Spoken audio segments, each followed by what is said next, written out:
Welcome to the Transport Select Committee's evidence session on HS2 next steps.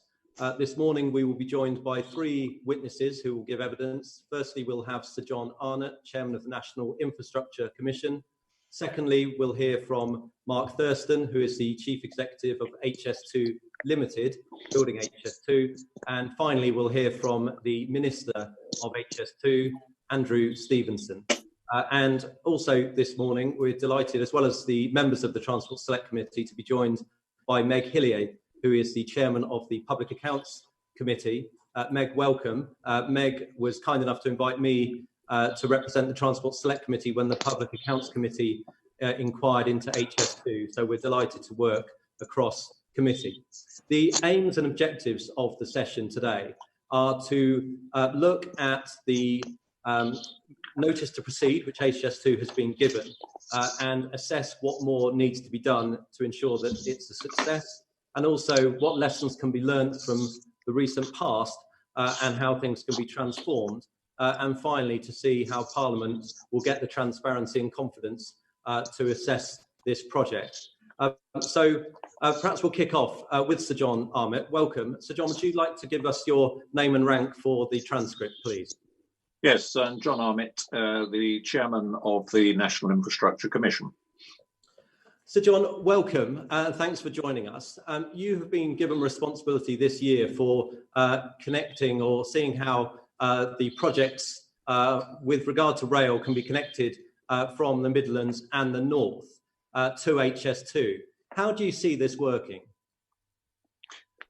Well, as you say, we've been asked to do an assessment of how best to sequence the various projects which are being proposed by Northern Powerhouse Rail as well as by Midland Rail Hub into HS2 to ensure the optimum sort of efficiency and effectiveness of these different schemes which are being proposed by different organisations. HS2 stands as itself.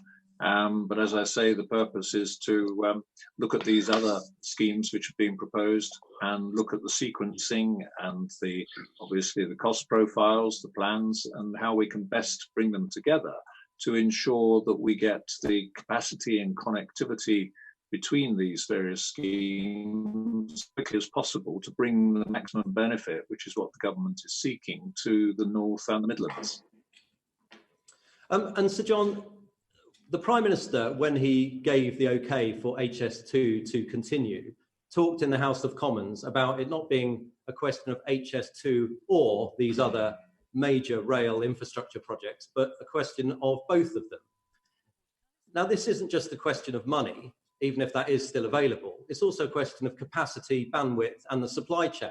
Is it really possible to do all this at the same time? Well, I mean, clearly you won't do them all necessarily completely at the same time. The programs will be driven in the first place, or the opportunity to start them will be driven in the first place by detailed plans and then seeking planning consents to take schemes forward. And HS2 itself, of course, is ahead of the game in that respect, in that it's gone further with its detailed work and preparations for taking forward a hybrid bill on the western leg of HS2, whereas if you take Northern Powerhouse Rail, they have yet to obtain the money from government to do a detailed analysis of what their scope of work would be for their different schemes. So at the end of the day, quite how the sequencing will work out and how that relates to the capacity of the industry is uncertain. It will become more certain with time. HS2 itself has talked about a labour force required of 25,000 at peak. At the other schemes, the Midland Rail Hub is a £2 billion programme of upgrades to existing lines, whereas Northern Powerhouse Rail is a much bigger connection or collection, I should say, of different schemes, some of which are upgrades, some of which are new lines. I think it's difficult this far out. I mean, we're probably several years away from any significant start on the work in the North. and therefore the capacity of the industry will, to a certain extent, will be what it is at the time, depending on what else is going on in the wider infrastructure world. So it sounds from that you're confident that we can do all, but we can't yet tell. Yeah, I mean, at the end of the day, the industry has always been one which has been relatively, it's had to be by its nature, relatively short term. I mean, one of the complaints of the industry for the last 50 years is it's never really known what its long-term plan of work is. And therefore, it's sort of lived to a certain extent from project to project. The industry is very good at mobilizing resources, and I expect it to be good at mobilizing resources in the future. Okay, thank you. You won't be surprised to hear that we are going to touch on the impact of coronavirus on big infrastructure projects. And to that, I'll hand over to my colleague, Ruth Cadbury. Thank you, Chair. Sir John, to what extent do you think that COVID-19, which is going to have a massive hit on the economy, how do you think it's going to affect the delivery of HS2 and the government's other infrastructure priorities? And how do you think the government should prioritise in the circumstances? Well, at the end of the day, clearly the quickest work to get going will be the work which is already commenced. Therefore, those projects which were stood down a few weeks ago will be the ones where it will be easiest to start back up. The Construction Industry Leadership Council, together with the government, has been, and the Infrastructure Projects Authority has been looking at how to get projects moving. Some projects have never stopped, in fact, during the last few weeks. And to the extent that some of them have stopped, it's not been because of the problem of getting their labour to their site. It's been because the supply chain and some of the manufactured materials that they require have been in short supply, and therefore that's caused them to slow down. And the rate at which the industry is able to build back up is yet to be seen. As I say, a lot will depend on the manufacturing processes which keep materials flowing, both from within the UK and, of course, some materials come from overseas. Okay, so there is concern that schemes that may not have actually started, which you gave as your main criteria, schemes that are started should take priority. But that could mean that smaller infrastructure projects that are so vital to many of the regions might not get off the ground, or might be postponed or cancelled. So how realistic a risk is this?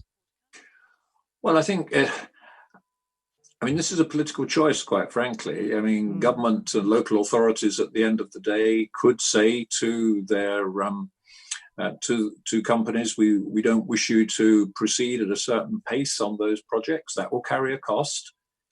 They may then wish to say to others, we wish you to accelerate, or we wish you to try and bring your projects forward in order to create more local activity. I have to say that there is barely such a thing as a shovel-ready project. Projects require a lot of planning. They require concessions to be released by local authorities. It requires planning on the roads.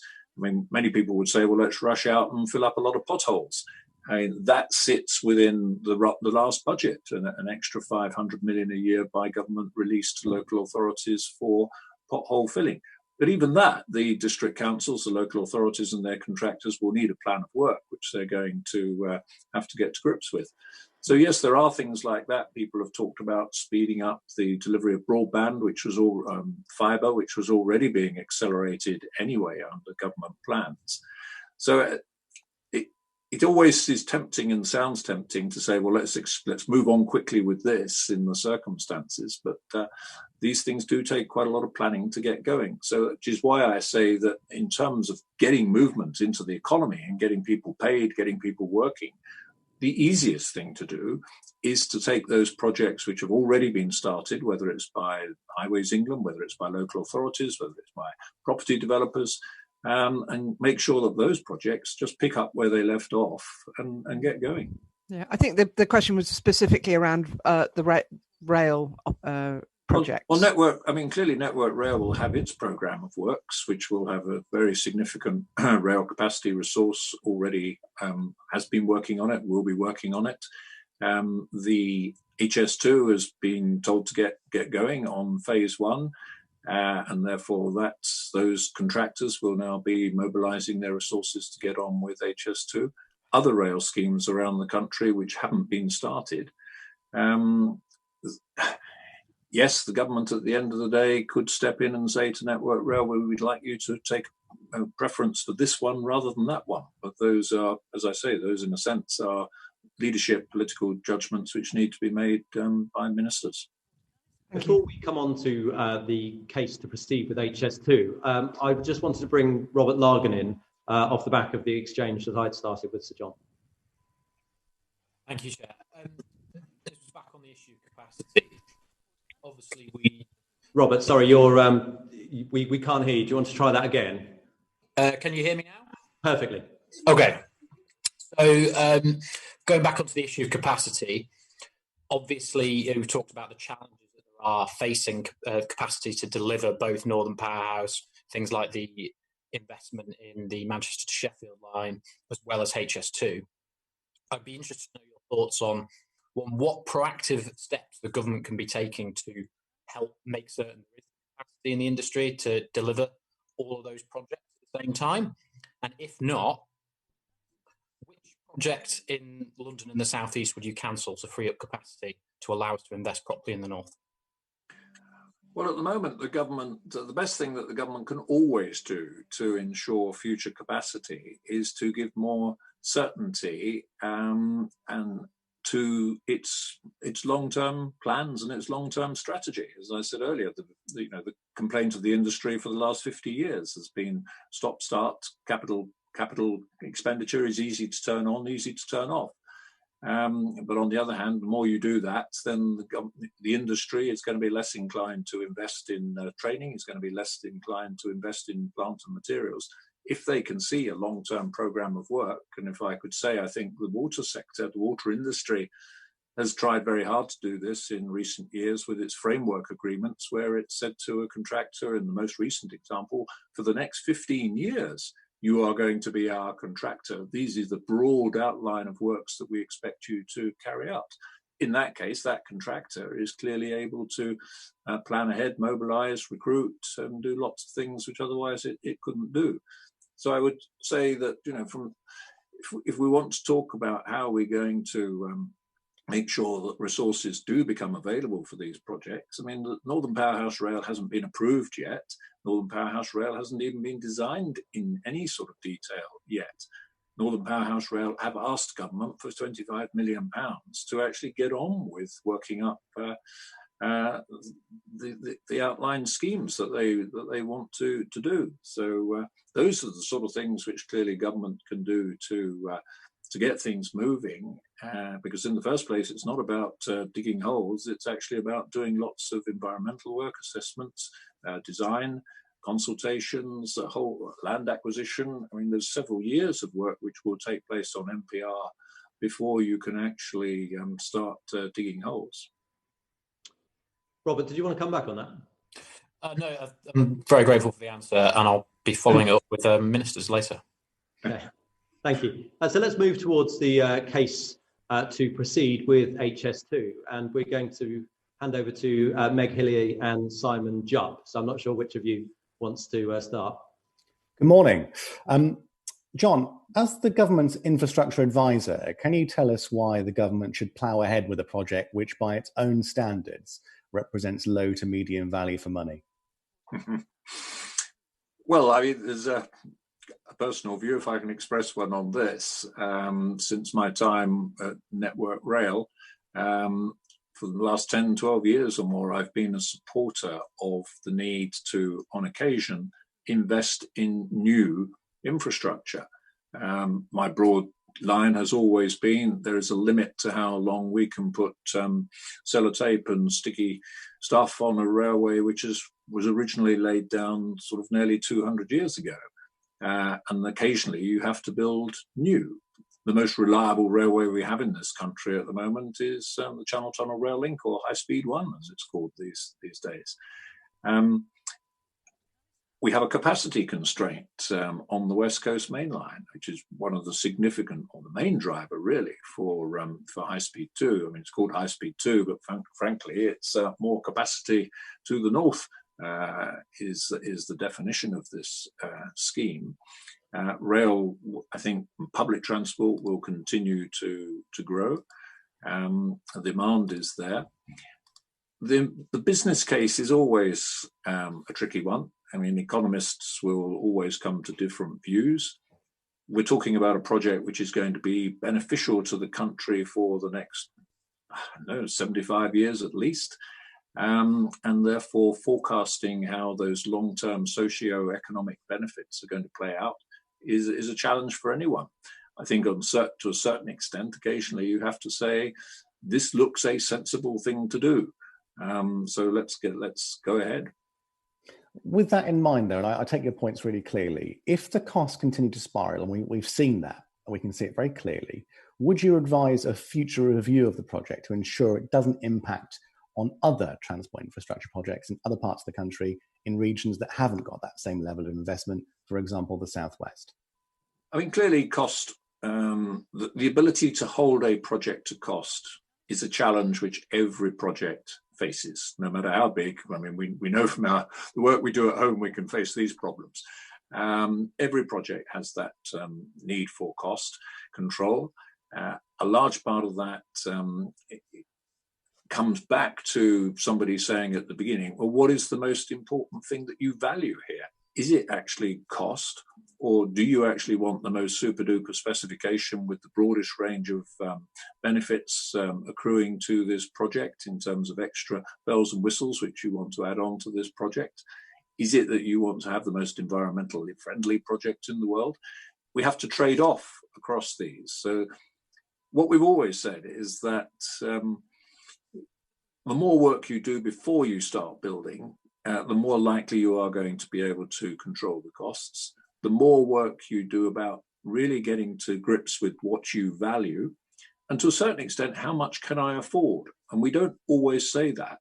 We simply say, this is what I would like, and then the cost grows from there, as opposed to, this is what I can afford. Now, will you tell me what I can have for that amount of money? What will I miss out on if we stick to that budget? Are there scope reductions, specification reductions? I mean, we're all aware of the debate that's taken place on High Speed 2 about speed. The faster you want to go, the more it will cost. And it's fairly simple. Everybody knows that.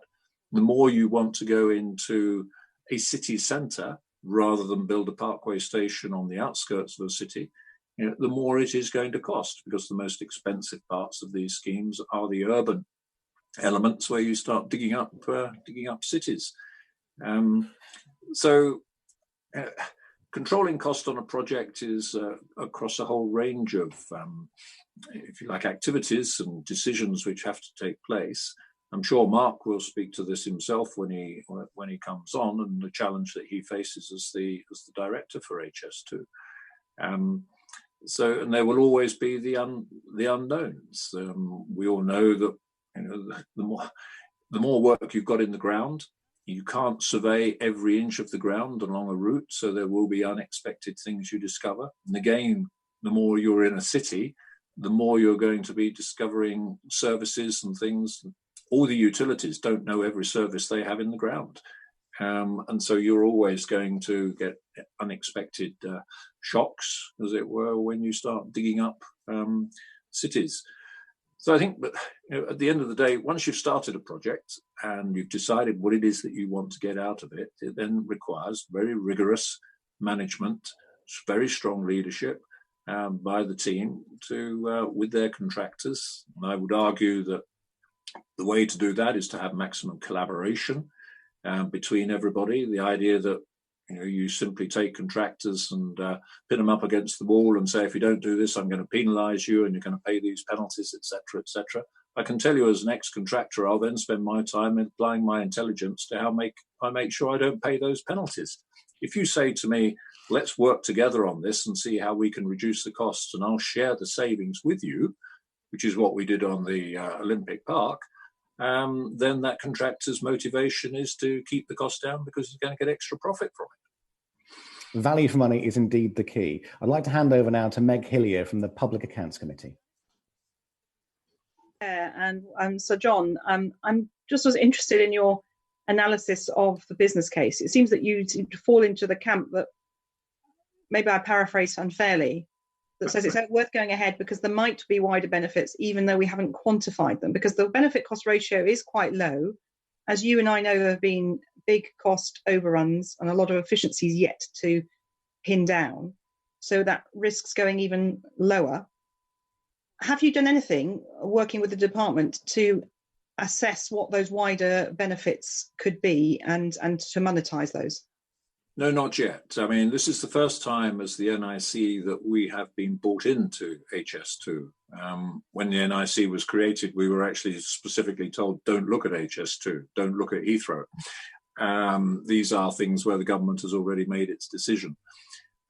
As part of the work we're going to do over the next few months, and I would emphasize that this isn't a 2-year exercise, this is a few months exercise, we will be looking at how the economic assessments have been made, whether there are any other methodologies which could be considered to look at the benefits and so forth. So that will form part of our work over the next few months. Well, could you mention methodology? And we know that the department's not always had good methodologies or ones that you get stuck into a groove on that don't always deliver on the reality. Does that mean you're doing a review of transport or infrastructure methodology across the board, or is it just for HS? No, just on this project, we will look at, I mean, the difficulty here is that we are expected to complete our work certainly by November. We have made a call for evidence at the moment, which will be completed on May the 29th, in which we've asked all the stakeholders out there for their views on these schemes. And part of that will be asking them what their views are on the economic benefits, on the relative schemes, whether they consider those economic benefits have been properly calculated. We'll have evidence from people who are opposed as much as we'll have evidence from people who are supportive. And we will do some economic modelling ourselves to look at those and to consider whether, in fact, the forecasts which are there at the moment are reasonable. But as I would emphasise, we've got a few months to do this, and therefore I don't expect us to be turning the forecasts upside down by any means. Okay, we often see optimism bias very often in these big projects, but also locally around some of the new stations, for example, where people are investing or there's an encouragement to invest. There'll be a great promise of, jam tomorrow, got a pot of gold at the end of the rainbow.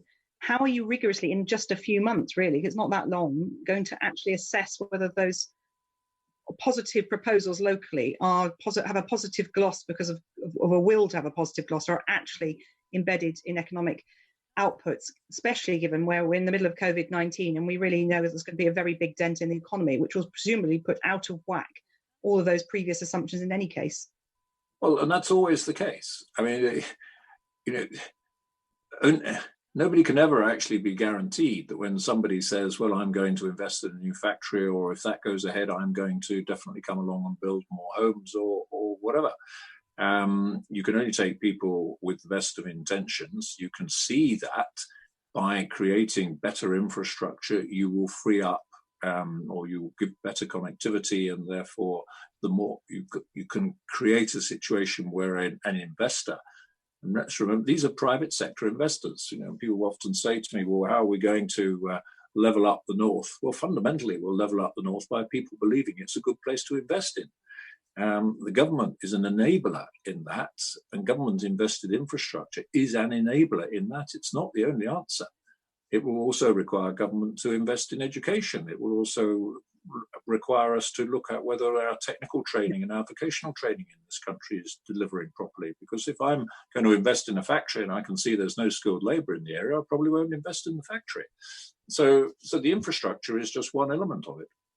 And finally, from me, Chair, obviously we've seen challenges with the management of HS2. We've seen costs increase, as I said, and inefficiencies not properly identified. Where in your recommendations are you going to be looking at that about the actual delivery by HS2 and making sure milestones are included? Yeah, we will not. There is a separate piece of work which is being carried out by the Infrastructure Projects Authority, and in parallel with us, and obviously we'll talk to one another, but in parallel with our work, they will be looking at lessons learned from particularly the work that's gone ahead so far on phase 1. Thank you very much. So John, before I touch on the specifications for the North and Midlands, can I just ask you, is it usual to have a cost-benefit ratio of 1.2, which is deemed low in government projects, in your experience, or would one likely see the Treasury say no chance?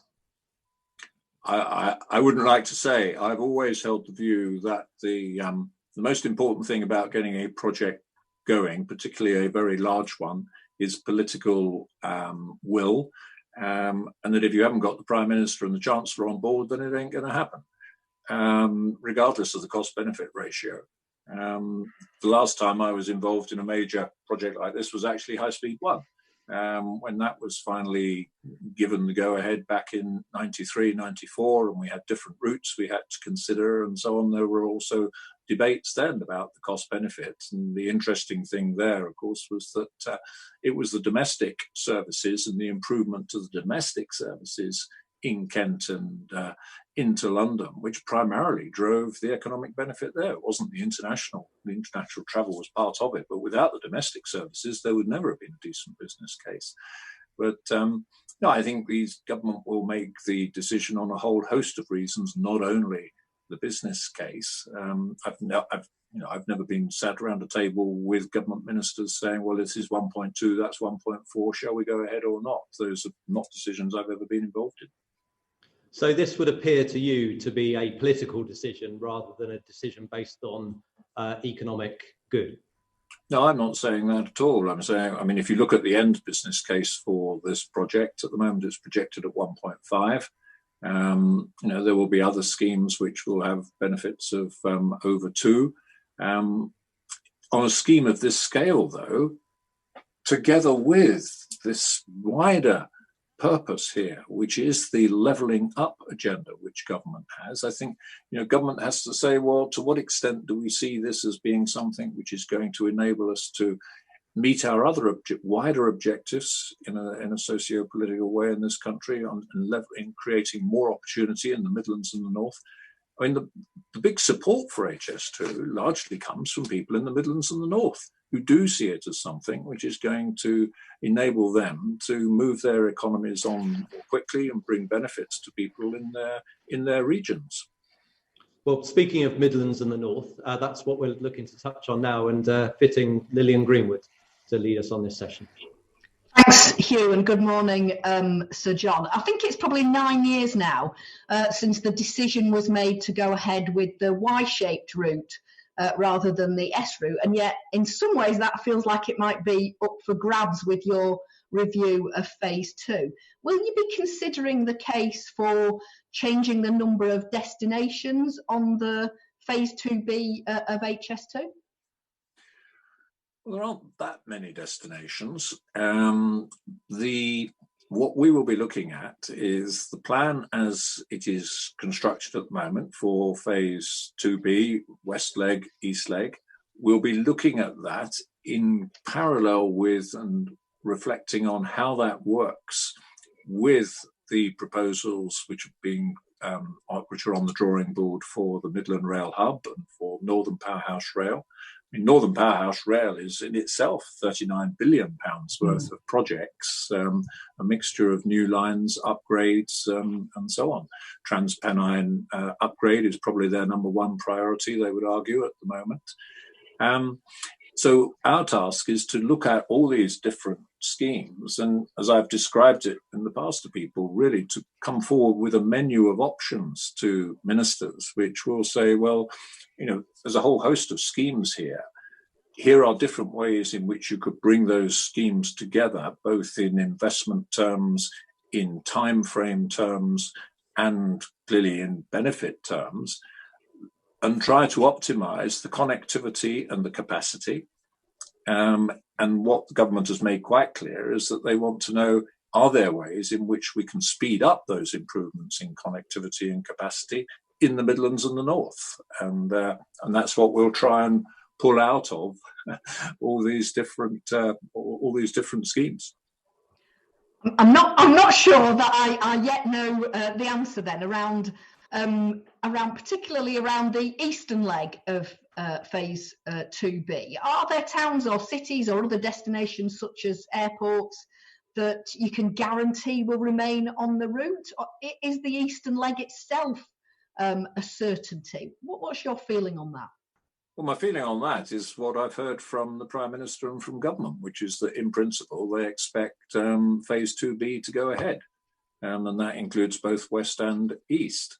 Our question is more around, well, the eastern leg or the western leg is made up of a series of different, as you say, connections to different cities.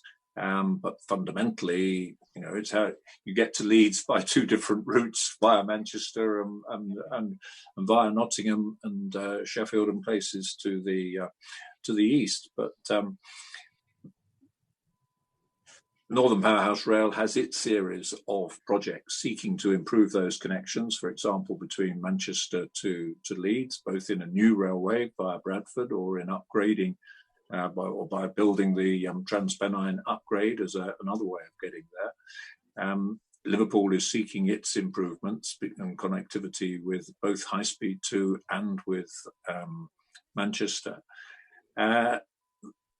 There'll be programs which are on the board at the moment with Network Rail about how they want to improve and upgrade the Midland Main Line.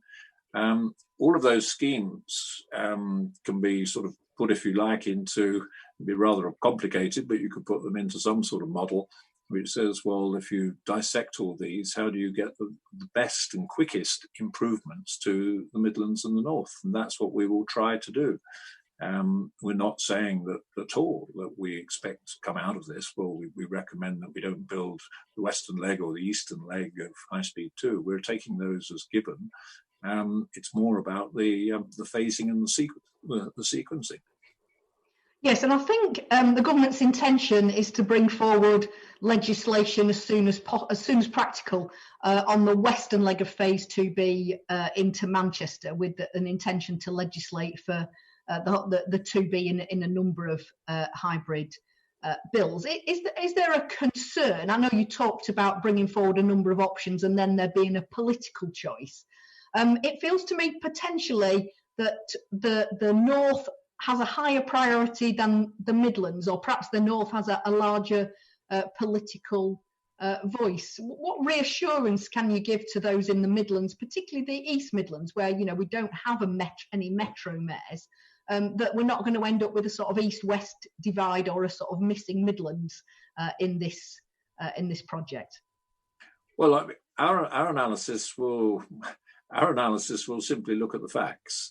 I mean, clearly in the Midlands under Sir John Peace, there is a published set of recommendations of rail improvements that they would like to see. It is on a smaller scale than the very large scale of improvements which are being currently talked about by John Cridland and colleagues in the North. How ministers at the end of the day decide whether or not they want to treat both equally and try and get an equal, if you like, relative proportion of investment going in the Midlands and the North at the same time is up to them. What we will be looking at is where are the economic improvements which can be driven by these different schemes for these different cities, and in fundamentally focusing on connectivity, improving connectivity. Midlands is looking to get another 35,000 seats a day, I think, across their region, which clearly is a very much capacity, increasing the connectivity also for people in the Midlands. We will look at all of these. We will look at all of these different schemes and see how best they can be integrated into the wider programme with HS2.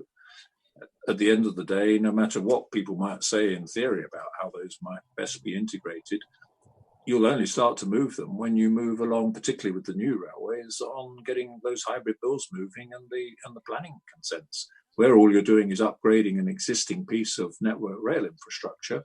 then clearly it's much easier to spend money and get on with improving things, because Network Rail has designated powers which allows it to do that. Thank you. Thank you, Chair. Thank you, Lillian. Did any other members want to continue further north? Ruth, you're further south. I'm going to come back to you with the point I think you wanted to mention, but I'll just give others the opportunity to come in. Can't see any hands. So Ruth, I think you wanted to touch on this speed aspect. Yes, Sir John, as I understand it, HS2 is planned to have an operating speed that's a good deal higher than TGV in France, which I think is 300 kilometers an hour, and the Shinkansen in Japan, which is 320 kilometers per hour. And I think HS2 is looking at 340 or 360. Now, my understanding is that the costs, both of infrastructure and running costs, come down a lot if HS2 could be run at those sort of somewhat lower speeds. And I just wondered what scope is there for reviewing this aspect of the specification? Well, certainly there's really no scope for doing that on phase 1 and to a large extent phase 2A, which takes you through to Crewe.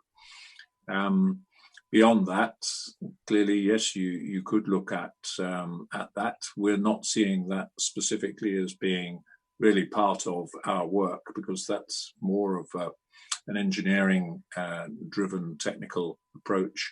The savings simply come largely, obviously, from you're changing the gradients. You can have a steeper gradient, so you reduce the amount of earthworks that you require, or indeed you don't have to be quite as straight with the railway as you were going to be if you lower the speeds.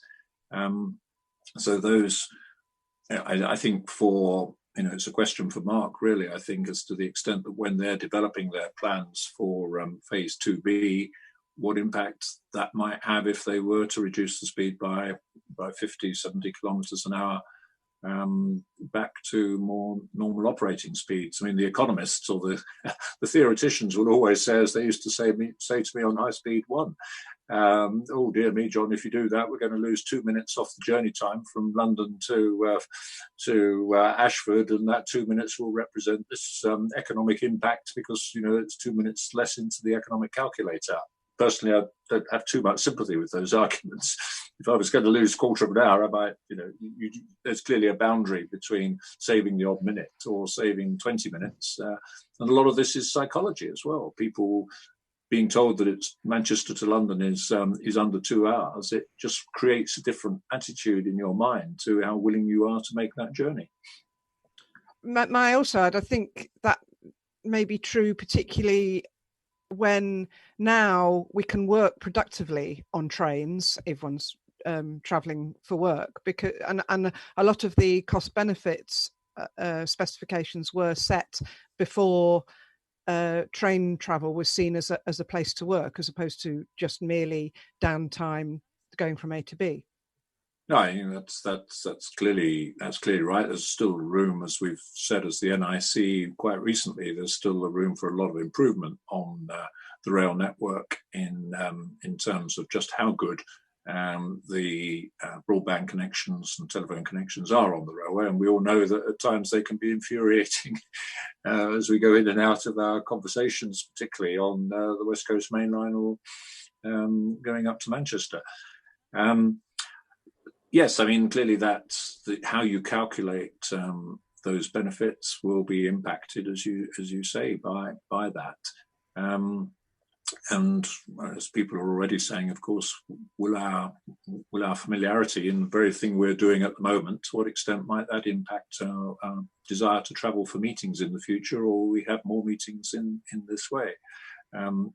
Too early to say, quite frankly. I think hopefully people would agree, but we would not be surprised if there was some change. Whether that change is going to be sufficiently large to change these much wider economic calculations is too soon to say.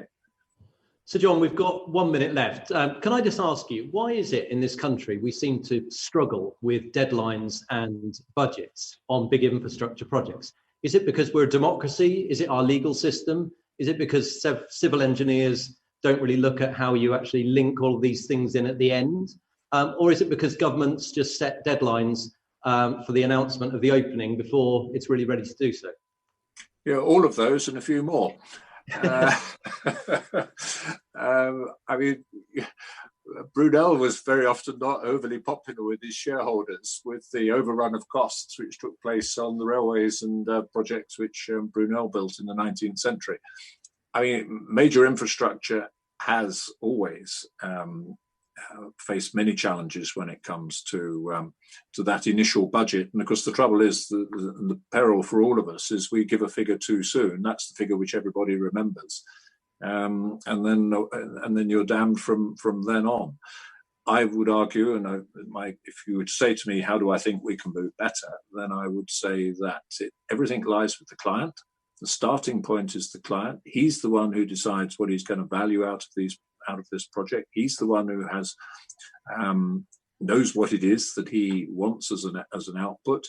That has to be challenged then by engineers over time to say, well, look, if that's the output you want, then this is what the cost is going to potentially be. Do you want still to stick to your output, or do you want to accept that cost is your big driver? The client has to set the culture. The client has to understand what he wants. He is the driver.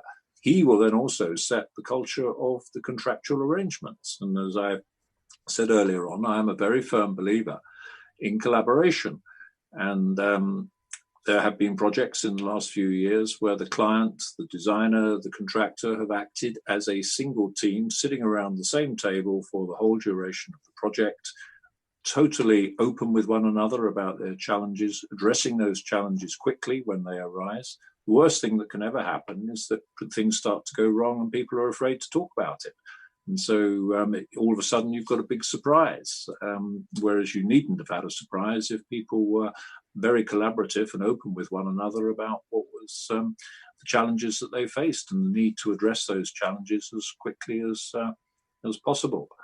I think, as I say, the client is the person who has the most power. It's the simple case of he who pays, controls. And the person who pays has the biggest ability to influence everybody else, because everybody else is there to act and to deliver what the client needs. So an intelligent client is more likely to have a successful project.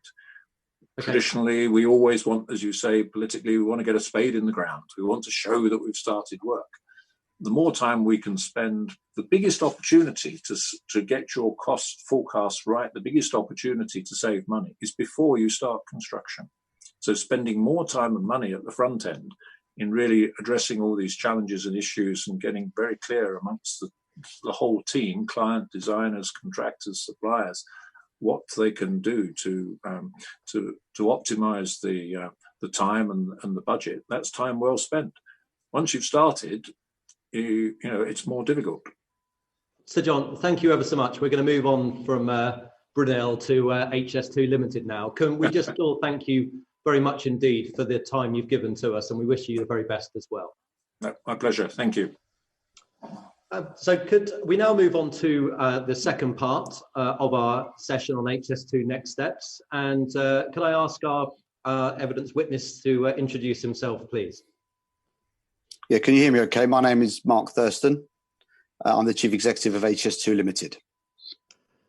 Well, welcome, Mr. Thurston. Yes, we can hear you loud and clear. Can I just start by asking, we now have the notice to proceed, but at the same time, we are in uncertain times with coronavirus and restrictions on the ability to deliver. Are you going to have to push your deadline back again due to this pandemic?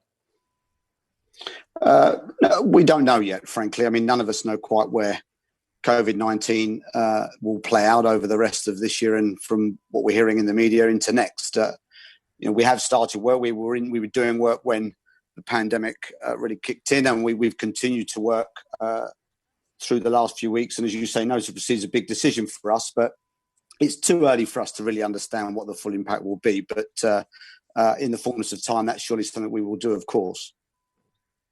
And in terms of phase one, the government commissioned review suggested that the performance needed to change. Given that you and your team are largely the same people in place, how will the performance change? Well, I think there's two things I would say. I've been in this job now just over 3 years, and my focus has been on two fronts, really. One, to really get a grip of the costs of particularly phase one, and the work that we've done in the last 2 years that led up to notice to proceed has got a much more confident budget now for phase one, which I'm sure we can talk about in this committee.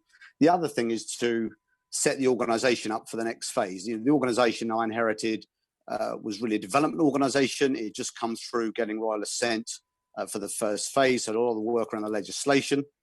And what we've done over the last 2 years is sort of transition the organisation to one that's really set for delivery. And of course, we've stood up a significant supply chain on HS2. There's some 10,000 people now working right across the organisation, both in HS2 Limited and in all our contractors and consultants. And I've been doing a lot of work, and it was actually a requirement of our contract with the DfT to meet a sort of requirement of capability for HS2, and that's what we've done. That was part of the test, effectively, that government set for us as a precursor to the NTP decision. And before we move to costs, can I just ask you, it's been talked about that for some years the government had been warned that the delivery date of 2026 was just not feasible. Do you believe the government has sat on this decision for some time? Well, that 2026 was the date that was published shortly after I arrived, and what we've been doing with the supply chain in these last 3 years is getting a much greater handle on how long it will take to build. And just interesting, Sir John there mentioned a number of factors that impact on big projects. The ground conditions for us, as a case in point, we've done about 10,000 ground investigations. That's one of a number of factors that have allowed us to get a much greater handle on the target completion date, which is now 2030. We're quite confident around that date now. And we've really only sort of got to that point in the last sort of 6 to 12 months. So to your question, I don't think anyone sat on the date until we had an alternative date.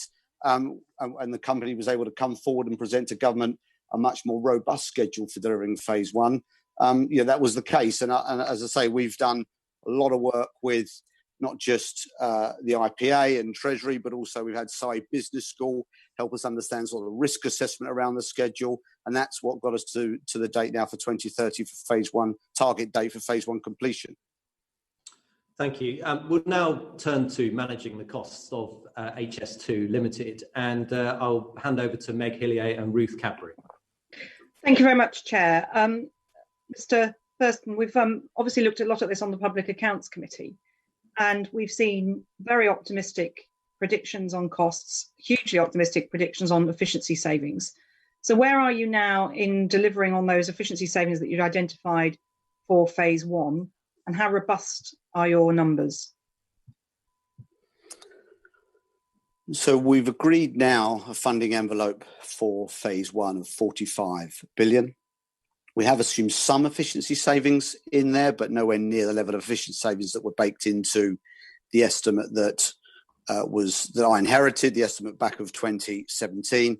And as you say, the National Audit Office, and this came out in the committee earlier this year, made the observation that it was probably over-optimism in some of those efficiencies in that estimate at that time. So as you can imagine, we've been much more measured and conservative about what we can truly deliver. There are efficiencies to be delivered. Clearly, this is a 10-year programme now. We've now got a good chunk of the supply chain established. And it's only right and proper that I think government put the company and our contractors and consultants under some pressure to drive some efficiencies into the programme. But I think having found ourselves where we are, it would not be helpful to have then put a whole swathe of sort of optimistic overlays onto the estimate and hope that they sort of somehow magic themselves out of the ether over the next 10 years. So yes, we have some efficiencies. We're confident we can deliver on those efficiencies, but they're much more realistic. Well, thank you. I mean, because we've been very concerned about the lack of realism on some of that. But now you've got to the next phase. You've also got to think about efficiencies and project planning and milestones, not just for phase one, but also for phase two. And we know some of the problems in matching expectation, changing scope and so on all the way through. So in terms of phase one, are you now confident that the scope is in place, there will not be further change, and that you will be able to publish and report to us in Parliament and to the country on meeting the various milestones that you're setting? Yeah, so again, two points to respond to that if I can. One is in our agreement, in what's called the development agreement, our agreement with government, we've now got a series of milestones to take us right through to 2030 commissioning. And it is our intent to sort of publish those and show our performance against those milestones year over year.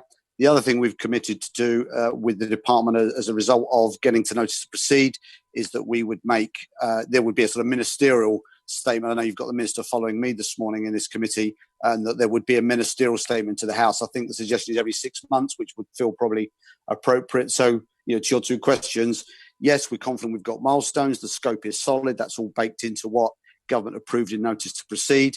And absolutely, we'd expect to then come forward and give advice to ministers so we can put our progress against that in the public domain to Parliament twice a year.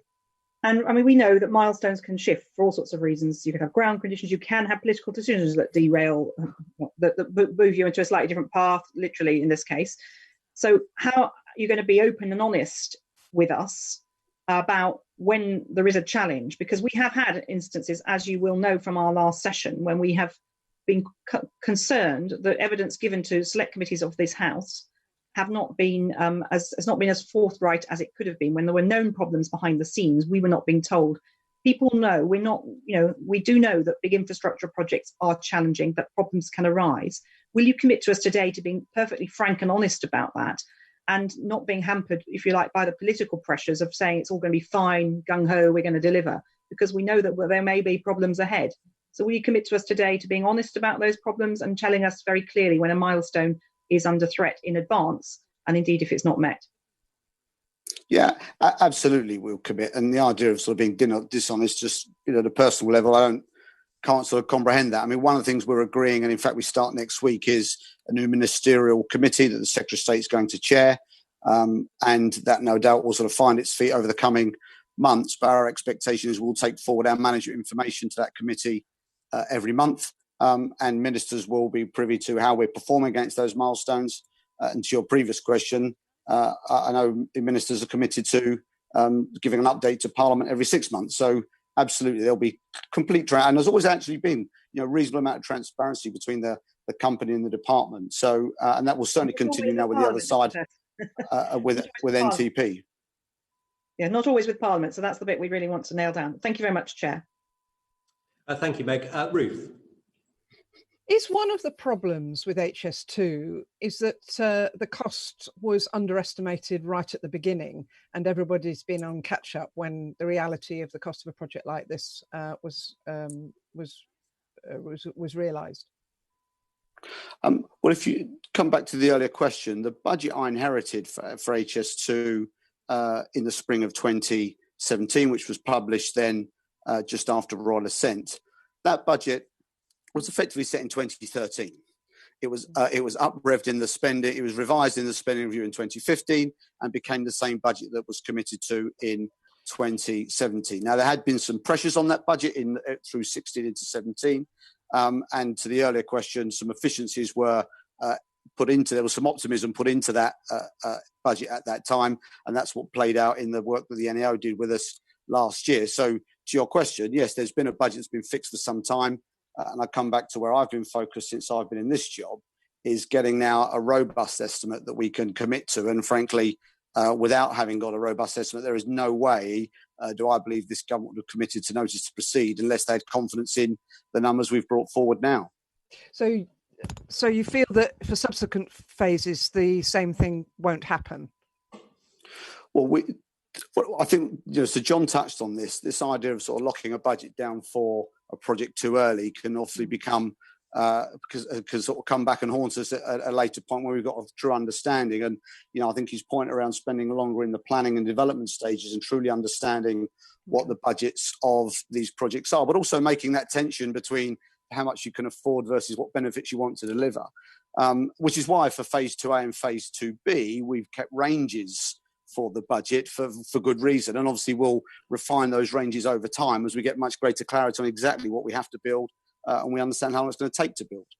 And on that, I asked Sir John about the operating speed. Do you think for phase 2 or 2A, or certainly for phase 2B, that could be reviewed and that might bring the likely costs and also the maintenance costs down? I think figures are up to 30%. Yeah, I'm not sure about that percentage. I mean, certainly there is a long way to go to develop the scheme for phase 2B. And I would expect, as part of the work that the NIC do on the routes, I think a sort of subsequent piece of work is what is the right speed for the second phase? Is a slightly slower railway that, to your point, has slightly lower capital and operating costs a better solution? Again, I heard John myself. There is, in the economic case, the value of speed is quite high. When you think that we can get to Manchester when it's completed based on the current journey time in 1 hour and 7 minutes, that's an hour off the journey time to Manchester when the full 2B white network is complete. So John's point around the psychology of being able to get from Manchester to London in just over an hour. But I think that again, that's all got to play out in the fullness of time, and there'll be decisions we'll need to make with the department. Thank you. We're going to move on to staffing capacity, but this particular question also impacts costs. So, Chris Loader, we can't see you, but we should be able to hear you.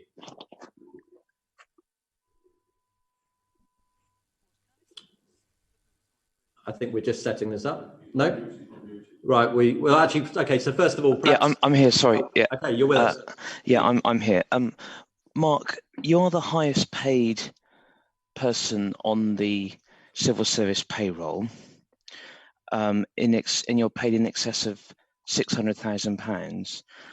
I wondered if you could just tell us what your key objectives are to deliver for that, please. So my objectives are agreed with the chairman and our remuneration committee. Sort of 5 principal objectives. So one is around health and safety performance of the programme. We put thousands of people to work, and obviously our work affects many constituencies along the routes. So health and safety of both our workers and the people impacted by our work is number one. And of course, that's really become quite come front and centre in the last few weeks with the impact of COVID-19 and construction. I'm sure Greg Smith will have had thoughts on this. We go right through his constituency. We had some issue with exchange correspondence on it. Secondly, we'll be managing to cost. Third, managing to budget. Fourth, I have an objective around community engagement. So we have a massive community engagement program, as you expect for there's some 500,000 properties on a corridor along the route. It's sort of, you took a sort of kilometres either side of the route. So many people are impacted by our work who did not choose to live on this route. So we have a big commitment there to ensure that we're respectful of those communities. And finally, capability. So my obligation under the challenge from the chairman and the board is making sure that HS2 as an organisation is fit for purpose, recognising we've got different phases at different projects. So those are the 5 things that my performance gets measured against. Thank you. I've worked for the railway for 20 years and I have never experienced so much negative feedback, particularly from the community, as to how you as an organisation deal with them. Will you commit today to sort out these horrendous stories that we've heard from the community, particularly given you're the highest paid member of the civil service payroll? And if you can't sort that out within 6 months, do you commit to resign? Well, what I can say is we've made some very bold public commitments, 10 community engagement commitments, which we are absolutely committed to. I'm absolutely committed to. Which I regret to say that you're not meeting. Well, it's a mixed picture. I mean, this is a constant challenge for us. Inevitably, big projects like HS2 are disruptive. And our job with our supply chain is to minimise that disruption as best we can. And we've made 10 very bold, clear commitments to be respectful of those communities impacted by our work. We've now got over 100 community engagement officers all along the route, working very closely with local communities and local constituency offices. We're listening to what communities need, and we've changed. And it's interesting. COVID-19, we've had to sort of lock down, and we've had to change the way we've engaged with communities in this current period. Both the residents commissioner and the construction commissioner sort of independently review our performance and talk to constituencies up the route, and we respond to their reports every month. We have a 24/7 help desk in our office in Birmingham. So I guess my point is we are doing a lot of work in this space. There's always going to be work to do. I mean, we are very clear in HS2 that our sort of license to operate is only as good as the experience of people along the route. And we know on some days that isn't as good as it should be.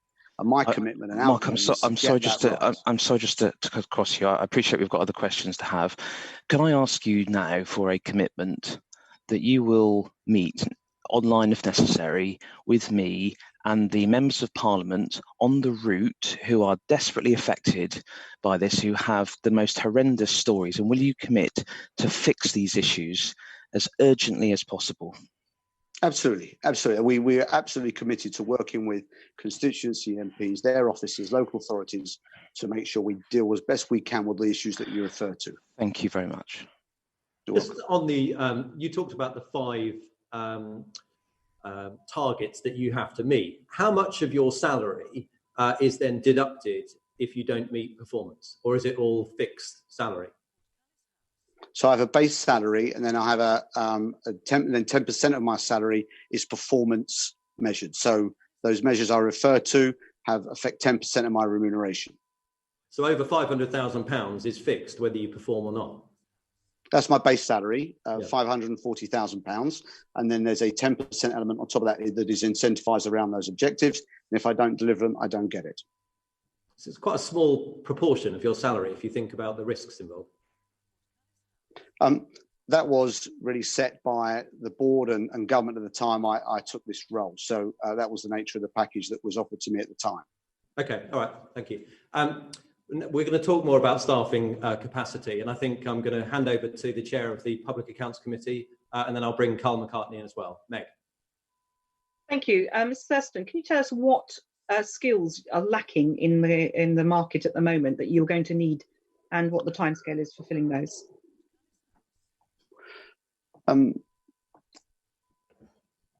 We've been talking about skills in our sector, actually, Ms. Hilliard, for some time, and there's been a lot of work done right across, not just in transport, but infrastructure, construction, and engineering more broadly. So, I think the facts are that as a sector, we do not attract enough young people out of college or university as we should, and a lot of work done by whether it's the Engineering Council or the Royal Academy, all the institutions have made, I think, real progress in attracting more young people from school and education into the sector. I think that's a much broader macro thing. So an HS2 is just a particular gaps for HS2. Engineering particularly, and I think if you look at the sort of back of the second half of our programme, it's mostly in sort of systems. That's an area where, and if you would talk to Andrew Haynes at Network Rail, getting qualified signalling engineers, systems engineers, telecommunications engineers, some areas are sort of more niche than others, but we've got a bit more time clearly to build up capability from the market for those. Of course, we've got the National College, which is part of the sort of HS2 agenda to bring skills into the high-speed 2 arena. We've got a whole apprentice program. We've got a commitment for 2,000 apprentices right across HS2. We're somewhere now north of 500 right across HS2 and its contractors. So I'm confident that the resources will be there. I mean, so John made a point that you've had this you get sort of feast and famine cycles of projects. That's been, I think, quite difficult for the industry to adjust. As a slight aside, I think that as engineering and construction becomes much more digitally enabled and becomes a much more technology driven, and there's a lot of work going on in construction to move to more sort of modular technology driven techniques, then I think you'll start to see a greater appeal for the sector from, I think, particularly young people, particularly women as well. We need to bring a lot more women into our sector, and we're not very well represented in the BME areas. So I think HS2 is an opportunity for the country to really sort of grow a pipeline of talent, not just to serve HS2, but beyond. So what's happening with the HS2 College in Doncaster? How many students are there at the moment? Well, I don't know offhand both the Doncaster and the Birmingham campus. They've been underutilised, but I think the decision now, and have suffered, frankly, over the last year with some uncertainty around whether HS2 was going ahead. I think with the notice to proceed decision that the chair referred to right at the outset, I think hopefully that will start to generate interest. Interestingly, we are bringing our third cohort of apprentices into HS2 for this September. We've got about 25 places, and we had over 1,200 applications. So it gives you a sense that and most of those are sort of what I would call in the region. So it's in the Midlands and around the West Midlands area, which I think, again, is very encouraging, because London and the South East has sort of tended to be a bit of a sort of a magnet for resources. And I think that the value of HS2 is that we can really start to build up a pipeline of capability in other parts of the country.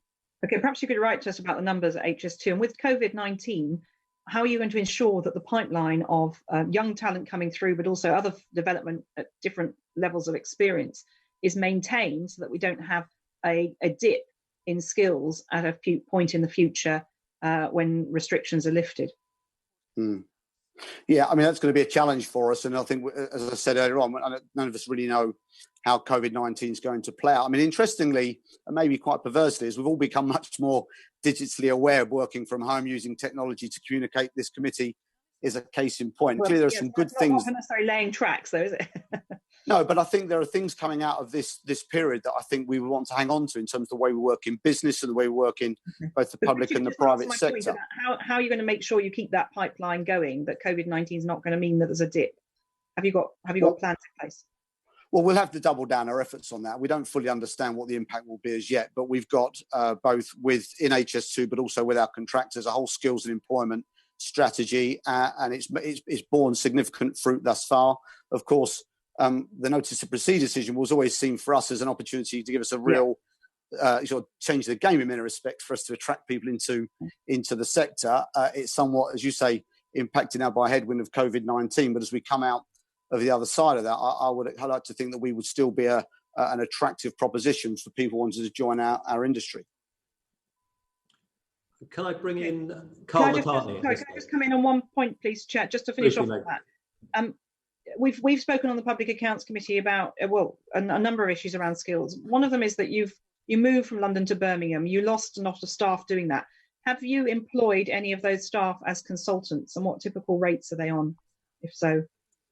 Oh, there's lots of questions in there. So we lost a few staff as the transition to Birmingham back in 2016, but we've now got an established workforce of over 1,000 people in Snow Hill. The people you lost, I'm interested to know if you've re-recruited them, but on a different basis as consultants for distance. Not that I'm aware. I mean, most of the people that left would have been before my time, but I'm not aware that we've particularly hired anyone who had left the company previously and joined us again. No, or in fact hired them as a consultant. Okay, well, thank you. If you could write to us, if that, you say you're not aware, so if there's anything that you become aware of, if you could write to the chairman, I think that would be very helpful. Thank you, Chair. If that changes, I will do. No problem. Thank you. Sticking on a similar theme, I believe, Carl. Thank you, Chairman. Thank you, Mr. Thurston, for answering the questions and being with us today. You're obviously very experienced in the sector and in infrastructure projects, but as you will know, staffing is usually the biggest cost in any organisation. So regarding your staffing, how many, or the proportion of your staffing, how many are directly employed, and what proportion of the staffing cost is that compared to both contractors and, perhaps more importantly, following on from the previous question, consultants? And has that changed, or is it likely to change to bring the cost down overall of the project? Again, thank you. And look, quite a lot of questions in there, so let me just try and unpick all those in turn. So we have about a 75-25, 70-30-ish split. I mean, moves around that sort of area between permanent employees and non-employees in what we call the core HS2 team. Of course, there's 10,000 people working across HS2 in consultants and contractors. So I think your question is more about the sort of substantive workforce that work for me and us at HS2. I always see that number being around that. I mean, the value of having consultants work for the organisation having non-staff is it gives us sort of fungibility. We need different resources at different times. As the project moves through different phases, we need to bring different skills in and let other skills go. So I never see us having probably much more than an 80% permanent staff workforce. I think there'll always be an element of that. But at the same time, we have done quite a lot of work to sort of convert people from the non-staff element to the staff element, because of course that's better value for money. So it's a judgment call in different areas. A lot of our sort of classic back office areas, IT, finance, HR, a lot of our community team, that's mostly what I'll call sort of permanent staff basis.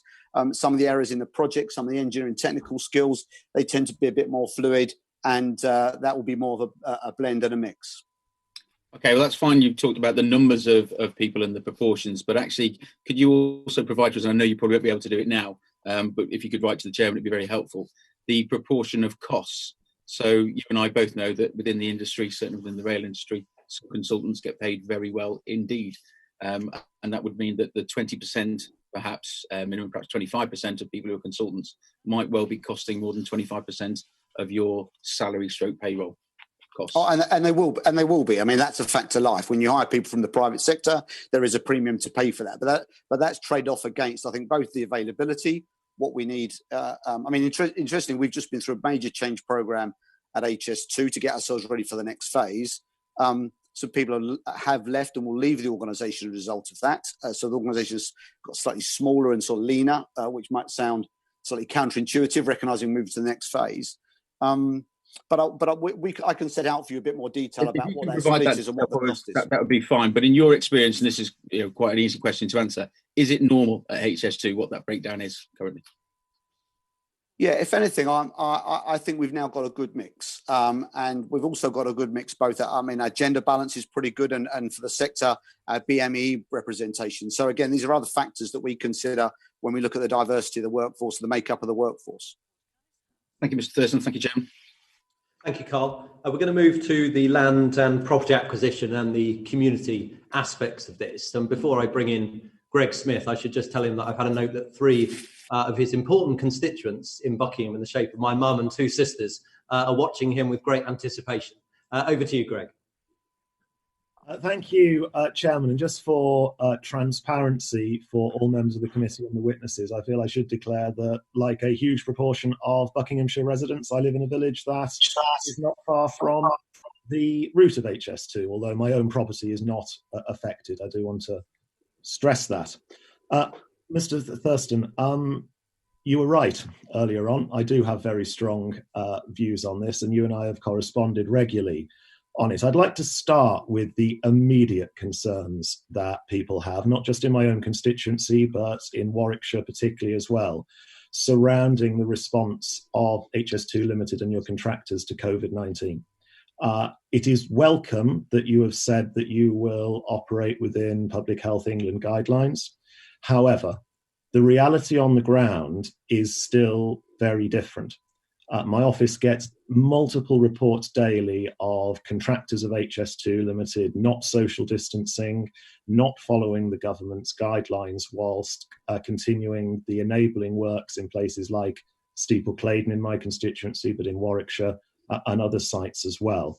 Why is there a difference between what is coming out of your press office and in correspondence to what my constituents and others are seeing on the ground? Okay, if I could make, again, quite a few questions, if I can make a number of points. So first and foremost, our primary responsibility is for the safety and well-being of not just the people who work for us, but the people in the sort of communities that are impacted by our work. So that is paramount. Secondly, it's important to note that the sort of guidance from government that we are following is different for construction, is quite different. So as you say, there is very specific Public Health England guidance for maintaining distancing and sort of managing the risk of COVID-19 for construction. And that's on its sort of third iteration. And we are working with colleagues in Bays and the Construction Leadership Council and the sector more broadly to ensure that we understand as that guidance changes. When the lockdown was triggered, we took 2 weeks across all our sites. We've got somewhere in excess of 200 sites right along the phase 1 route, as you say, many through your own constituent and certainly through those rural areas where I think these issues have been brought to our attention. And we did a review to make sure that we would only work where we comply with the guidance. And as of today, we're now at about 75% of our sites are open.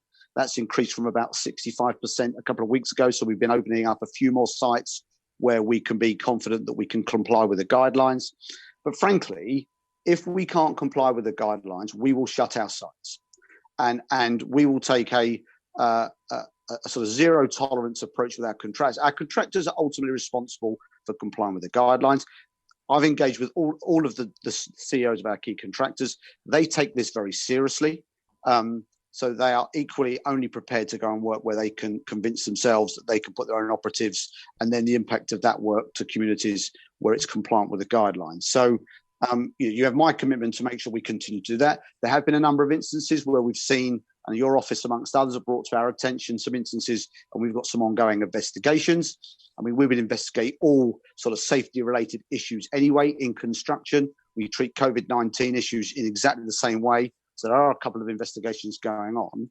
And, you know, I'd continue to encourage you and other MPs on the route to bring to our attention where you feel that we are not maintaining that compliance with those guidelines. But I would just remind you, as I said at the outset, that the guidelines for construction are different to what government advice has given to those people that are not in construction. And I think that, you know, we've got a bit of work to do, probably with our engagement team, to help educate local people to make sure that, you know, where people are working and trying to sort of continue to do construction activity, they're doing that to mitigate, or as best they can minimise the risk of COVID-19. Thank you for that. Just to briefly follow that up, I do repeat that, and I will continue to send every instance that's reported to me through to you of where those guidelines are being breached. One of the most serious offences was one of the contractors caught on video seemingly deliberately coughing at someone observing operations on that particular enabling work site. You have corresponded with me saying you're taking that seriously. Has that contractor actually been in some way penalised and the particular individual involved removed from his job? I can't answer that specific question. I know we've investigated that issue, and I can write back to you or the committee to let you know. What I will say, though, is, and we've seen some videos of so-called sort of breaches of guidelines. Actually, we've had quite a lot of issues in actually not yours, but further north constituencies, some issues with protesters. Those protesters have been responsible for some of those videos. We've had to involve our security. We've seen action by protesters that is anything but complying with the social distancing guidelines that the government have advised. They've put our operatives at risk. We've had to engage security organisations to protect our sites and protect our operatives. In a number of instances, the police have even been called, which frankly is not a great use of the police at this time. So there is there's a mixed picture here of what's going on. And of course, we need to work together to be vigilant to make sure that we're keeping local people safe, we're keeping our operatives safe. And frankly, we have a duty of care to these protesters, but we have seen some behaviour and conduct which has caused us, you know, significant issues around making sure we can protect our sites and protect our workers. Okay, can we finally on this, because I'm wary of time. One of the things that a lot of people have written to me about, very scared, is the way that HS2 contractors come from all over the country, because they're doing quite specialist jobs to work on sites along the route. Therefore, in people's minds, are potentially spreading COVID-19, are then going into village stores, shops in the villages along the route. And that's actually scaring local people from going into those stores to get their groceries under lockdown and having to make longer journeys into near towns to go to supermarkets. Can you make a commitment that all HS2 contractors should stay on the sites where enabling works are going on and not go into local facilities like village shops? Well, I can't comment on the specifics, but I need to understand how one of the challenges we've got in keeping our sites open where it's safe to do so is how we then support those sites. And some of those sites are in quite rural areas. I expect all our contractors to comply with the guidelines. Certainly, I'd expect us to make sure that where we can be self-sufficient in terms of welfare and refreshments and in serving the sites of the contractors, I'd expect the contractors to do that. I think if there's specific areas on the route where we're needing to use local facilities, we'll need to work with our contractors to understand how we can make sure that we don't create any undue risk, or frankly, to your point, we're creating anxiety in local areas because we've got people who are working there. But what I will say is that we are being very diligent around making sure that we comply with the PHE guidance. This is government guidance we're following here, and we're doing our utmost to make sure we follow that. Okay, I just wanted to make the point that people are scared in these communities and they need you to act maybe over and above the guidance to reassure them that your contractors are not putting the public at risk. If we can move onto property acquisition. Can you tell me how many landowners where HS2 Limited in whatever guise has taken over land for enabling works, or indeed now notice of proceed has been given the main build, are still awaiting payment either for the land, property or crop loss compensation? As of today, I wouldn't have that data to hand. What I do know is that we make all our advance payments. We make all of our 80% or more of our advance payments. We make those within the 3 months, which were agreed. Where we haven't paid any money, it will probably be because we have there's some sort of point of contention or dispute over that, and there's a process which we have to go through with landowners to agree the valuation of properties. Certainly at the moment under COVID-19, we've suspended a lot of work in our land and property area anyway, because obviously it can be an anxious issue for people, and we certainly don't want to increase that anxiety. So both on our compulsory purchase program and our discretionary schemes, we've sort of taken a pause at this time for reasons you'll understand, and engage on a case-by-case basis about how we deal with those cases so that we don't unduly create more concern for people, recognising it's stressful enough dealing with COVID-19. But I can write to you and the chair for the committee on specifically your question around what's outstanding of the cases we've got live today. What I'd say on that very briefly is that this isn't just about the current crisis, this isn't about the COVID-19 crisis. There are farmers in my constituency who have had land taken away from them for enabling works over the last 6 months, 8 months, 12 months, where agricultural fields have been taken out of use. That means a hit on their business. Some of them are awaiting six-figure numbers in terms of crop loss compensation from last harvest. And, we're not that many months away from this year's harvest, which is another season of crop loss. How can it be that people's businesses, their livelihoods that are being disrupted by this project, aren't getting their money? Yeah, and I'd like to take that away and find out and understand the specifics, because there's a clear compensation code that we have to adopt. Often, a lot of that land we take is temporary. I don't the specifics you refer to. I need to confirm back to you. I mean, we take this responsibility seriously. These people didn't choose to live on this route, and obviously our job is to make sure that we deliver the compensation scheme that government set out, so that we give people fair compensation for their land, whether that's to use it permanently as part of the compulsory purchase program, or in fact, in many cases, we use the word temporarily, just as you say, for enabling works to facilitate construction. So, and it's very clear under the scheme when we should pay. There is clear routes for escalation if we can't agree value.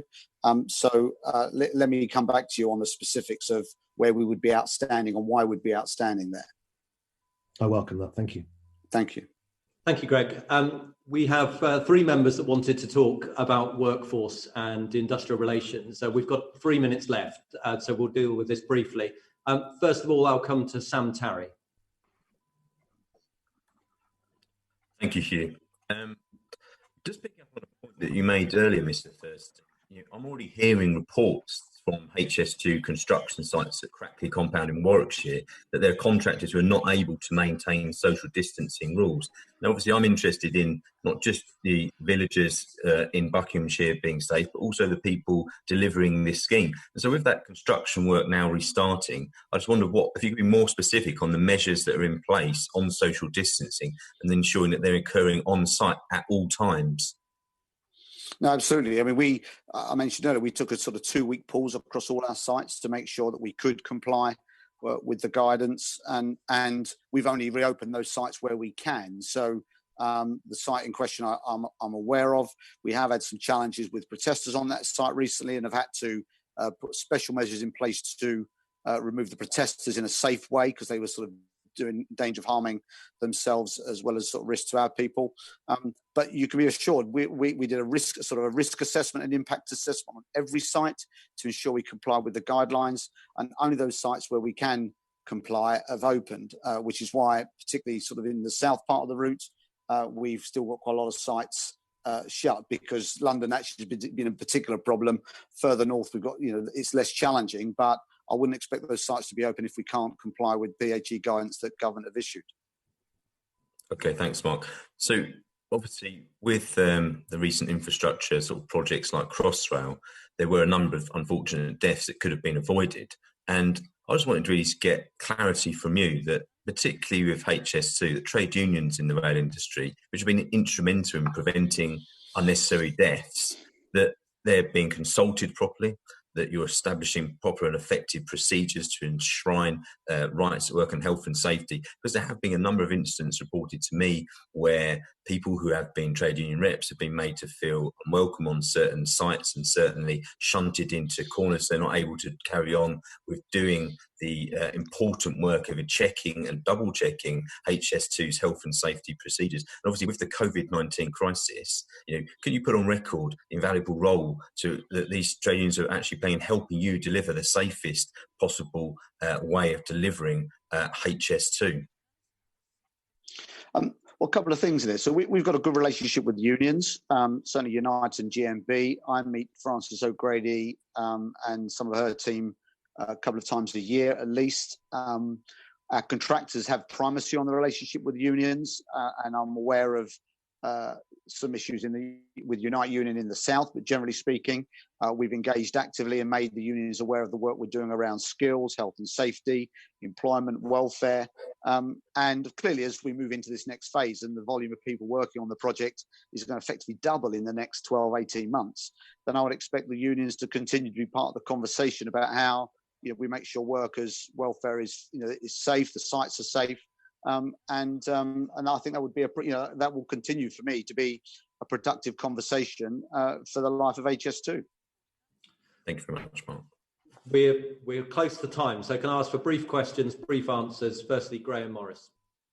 Thanks, Chairman, and thanks, Mr. Thurston. Really, to reinforce the points made by my colleague Sam Tarry, and we heard a little earlier from John Armitt that there are 10,000 construction workers involved in HS2, and in your responses earlier you said 75% of the sites were reopening. Now it's really important that those workers are safe, and you mentioned a number of contractors and good relations with the trade unions, which I welcome, but have you given any thought to any independent inspection of these various sites that are currently reopening to ensure that the guidance that are being offered that's been put forward in relation to social distancing to ensure safe working is properly implemented by the subcontractors in particular? I made 2 points, if I may. One is, we've employed responsible contractors. They have legal obligations to comply with HSE regulations anyway, and they are certainly committed to all complying with the government guidance and the PHE guidance on distancing. So it's their primary responsibility. What we're doing at HS2 is, on a sort of risk-based approach, our own sort of assessment, and we're agreeing with the contractors where we feel those risks warrant our intervention or our oversight of ensuring sort of that they are complying. And thus far, and it's we've only been working this now for 2 or 3 weeks, but thus far we've seen nothing untoward. So your point around independence, we will certainly bring a level of oversight as HS2. We're also working quite closely with the HSE. So if we thought it was appropriate to bring the HSE in to work with us and our contractors to give it that level of independence you refer to, then if that's appropriate, we would do that. Lillian Greenwood. Yeah, I'll be very brief. Thank you for those answers. I think the HS2 construction unions have expressed some concern that Tier 1 contractors aren't abiding by the spirit of the 2016 agreement with the TUC. Can you set out what contractual obligations are construction firms under to pursue good industrial relations, and will you publish details of those obligations? Yeah, hi. Yeah, I mean, a couple of things. We have the framework agreement that we've committed to with the TUC.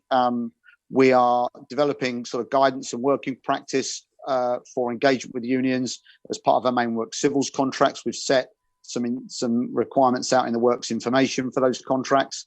So to your question, there's a number of things we're doing to ensure that we've got good relationships with the unions, but also that there's transparency about what we've expected our contractors to do, whether it's around health and safety, skills, welfare, or whatever. So I don't know if that answers your question, but there's commitments we've already made there.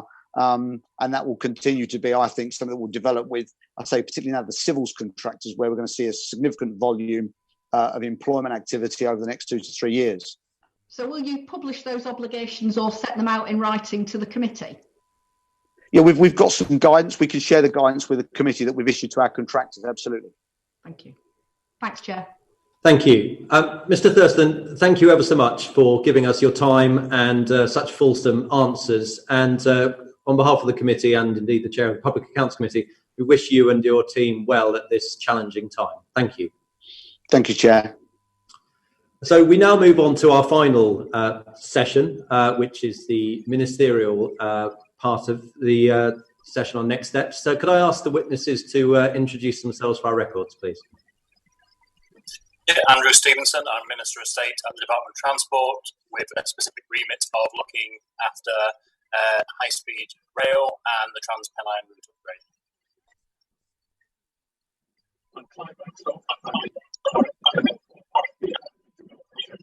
Mr. Maxwell, I'll just stop you there because the sound is poor. Do you want to try again? We know that you're the Director General, or we can get Mr. Stephenson to introduce you.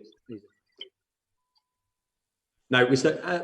Andrew, you could introduce. Yeah, so on the line I've got Clive Maxwell with me. He's the Director General of High Speed and Major Rail Projects at DfT. He's been in post slightly longer than I chair, so I hope if there's any technical questions where you are happy for me to do so, I might call on his expertise.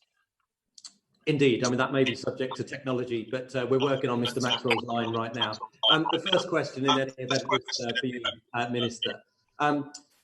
This is a session on next steps, but it's hard not to look at next steps in terms of success without looking at what's gone on beforehand. This project has gone over cost and gone over time. What are your thoughts on what's occurred before you? Well, I think this is first thing to say, this has been a very long-running project. HS2 Limited was founded in 2009. It's a very complex project. I never really understood the level of complexity until I was appointed as a minister. I think reports like the National Audit Office's report into phase one is a good record of kind of what's gone wrong so far, why there was a complete underestimation of the risks involved, whilst there was over-optimism on many of the costs. I think that's a good summary. I think the OKB review also points to some significant failings that have been in the past. So I've used those pieces of work and what the Prime Minister said when he gave the scheme a go-ahead on the 11th of February really as the kind of foundations for where I've started working from. The government have given the scheme the go-ahead, but have recognised that there are significant failings in the past and have been very clear that they mustn't be repeated. And we need to get a firm grip of the cost, the schedule, the governance, and most importantly, the treatment of communities on the line of route. Thank you. And when I joined the Public Accounts Committee, we heard from your own Permanent Secretary with regard to the budget and why the costs had exceeded the budget and how that had not been reported through to Parliament. And I think the answer was along the lines of, well, the budget hadn't been exceeded because the budget hadn't been increased, even though the costs over exceeded the budget. And whilst on the one hand that felt like a role play from Yes Minister, it's also fair to say that the budget has to be set by ministers, and the ministers had not increased the budget and been transparent with Parliament. Is that all going to change? Well, one of the first things I did after being appointed was actually meet with Tony Meggs from Crossrail to actually talk about some of the lessons learned on that project, because it's not just HS2 that has gone wrong in the past. There are many other major infrastructure projects where we need to learn the lessons from. The department have done a major piece of work with the Infrastructure and Projects Authority, jointly looking at some of the lessons learned, the 24 recommendations from that report, which have now been embedded into the department, and we are ensuring are embedded also in HS2 Limited. So I think, in the past, some of these big projects, there are lots of challenges that will always remain, But I think we are learning the lessons. I think oversight is getting better. And for me, being transparent to Parliament is going to be a cornerstone of what I want to do. That has been a significant concern in the past. Obviously, when the Prime Minister gave the scheme go-ahead, he talked about a dedicated minister like we had for the Olympics being appointed. Obviously, that's me. He talked about a monthly ministerial committee meeting that will be starting next Thursday, but also 6 monthly reports to Parliament, because I think being open and transparent with Parliament is a fundamentally important part of getting this scheme right. Thank you, Minister. Before we move over to the economic case and benefit cost ratio, Mr. Maxwell, should we just try you again? Do you want to say hello? Hello. Right. Hello. That's sounding good. You're good, with us. Good. Thank you. Good for the Minister if he needs you as well. And so can I hand over to, first of all, Gavin Newlands, and then I'll hand over to the Chair of the Public Accounts Committee, Meg Hillier. Gavin. Okay, thanks very much, Chair. The benefit cost ratio for the full HS2, if indeed we ever get there, is 1.5, though many say that itself is overstated. But that in itself only represents low to medium value for money, and in your worst case scenario could drop to between 0.7 and 0.9, which is fairly catastrophic. So in light of the coronavirus lockdown and the huge economic ramifications thereof, do you feel HS2 remains a good use of public money? So I do. I think the benefit cost ratio for phase 1, I'd say, is 1.2. For the full Y is 1.5.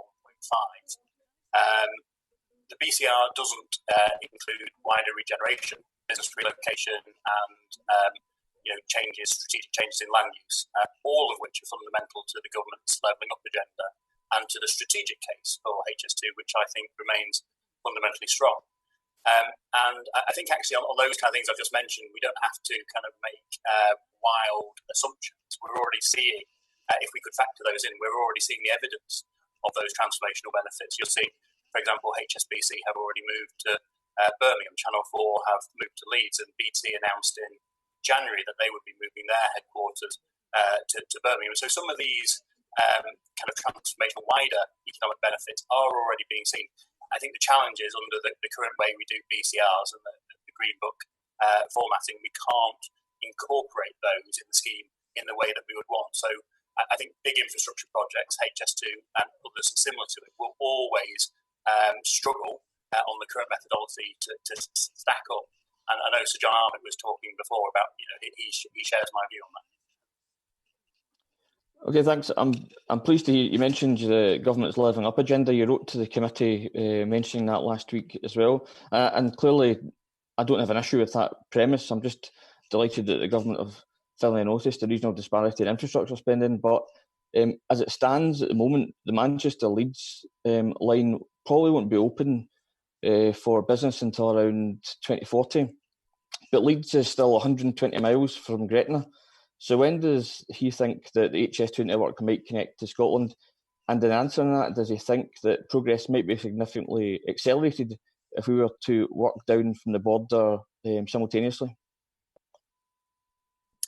So when the Prime Minister gave HS2 the go-ahead on the 11th of February, it was quite clear that doing phase 1 or even doing phase 1 and 2A, taking the line to Crewe, doesn't make proper economic sense. You've got to do the full HS2 network. We've got to keep that focus on HS2 trains going all the way to Scotland. So I've been working very hard to ensure that is still going to be the case. The reason why we're having the integrated rail plan, which Sir John Armitt talked about extensively before, is to ensure that the north of England and Scotland are not having to wait excessive periods of time before they start to see real benefits in journey times, and ensure that high-speed services get to as much of the country as fast as possible.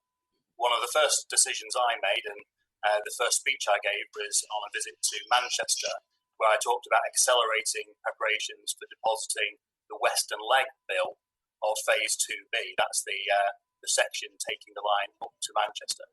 The reason for that is if we look at the period it's taken, the amount of time it's taken for the passage of various pieces of legislation to date on this railway, the hybrid bills, they've taken years.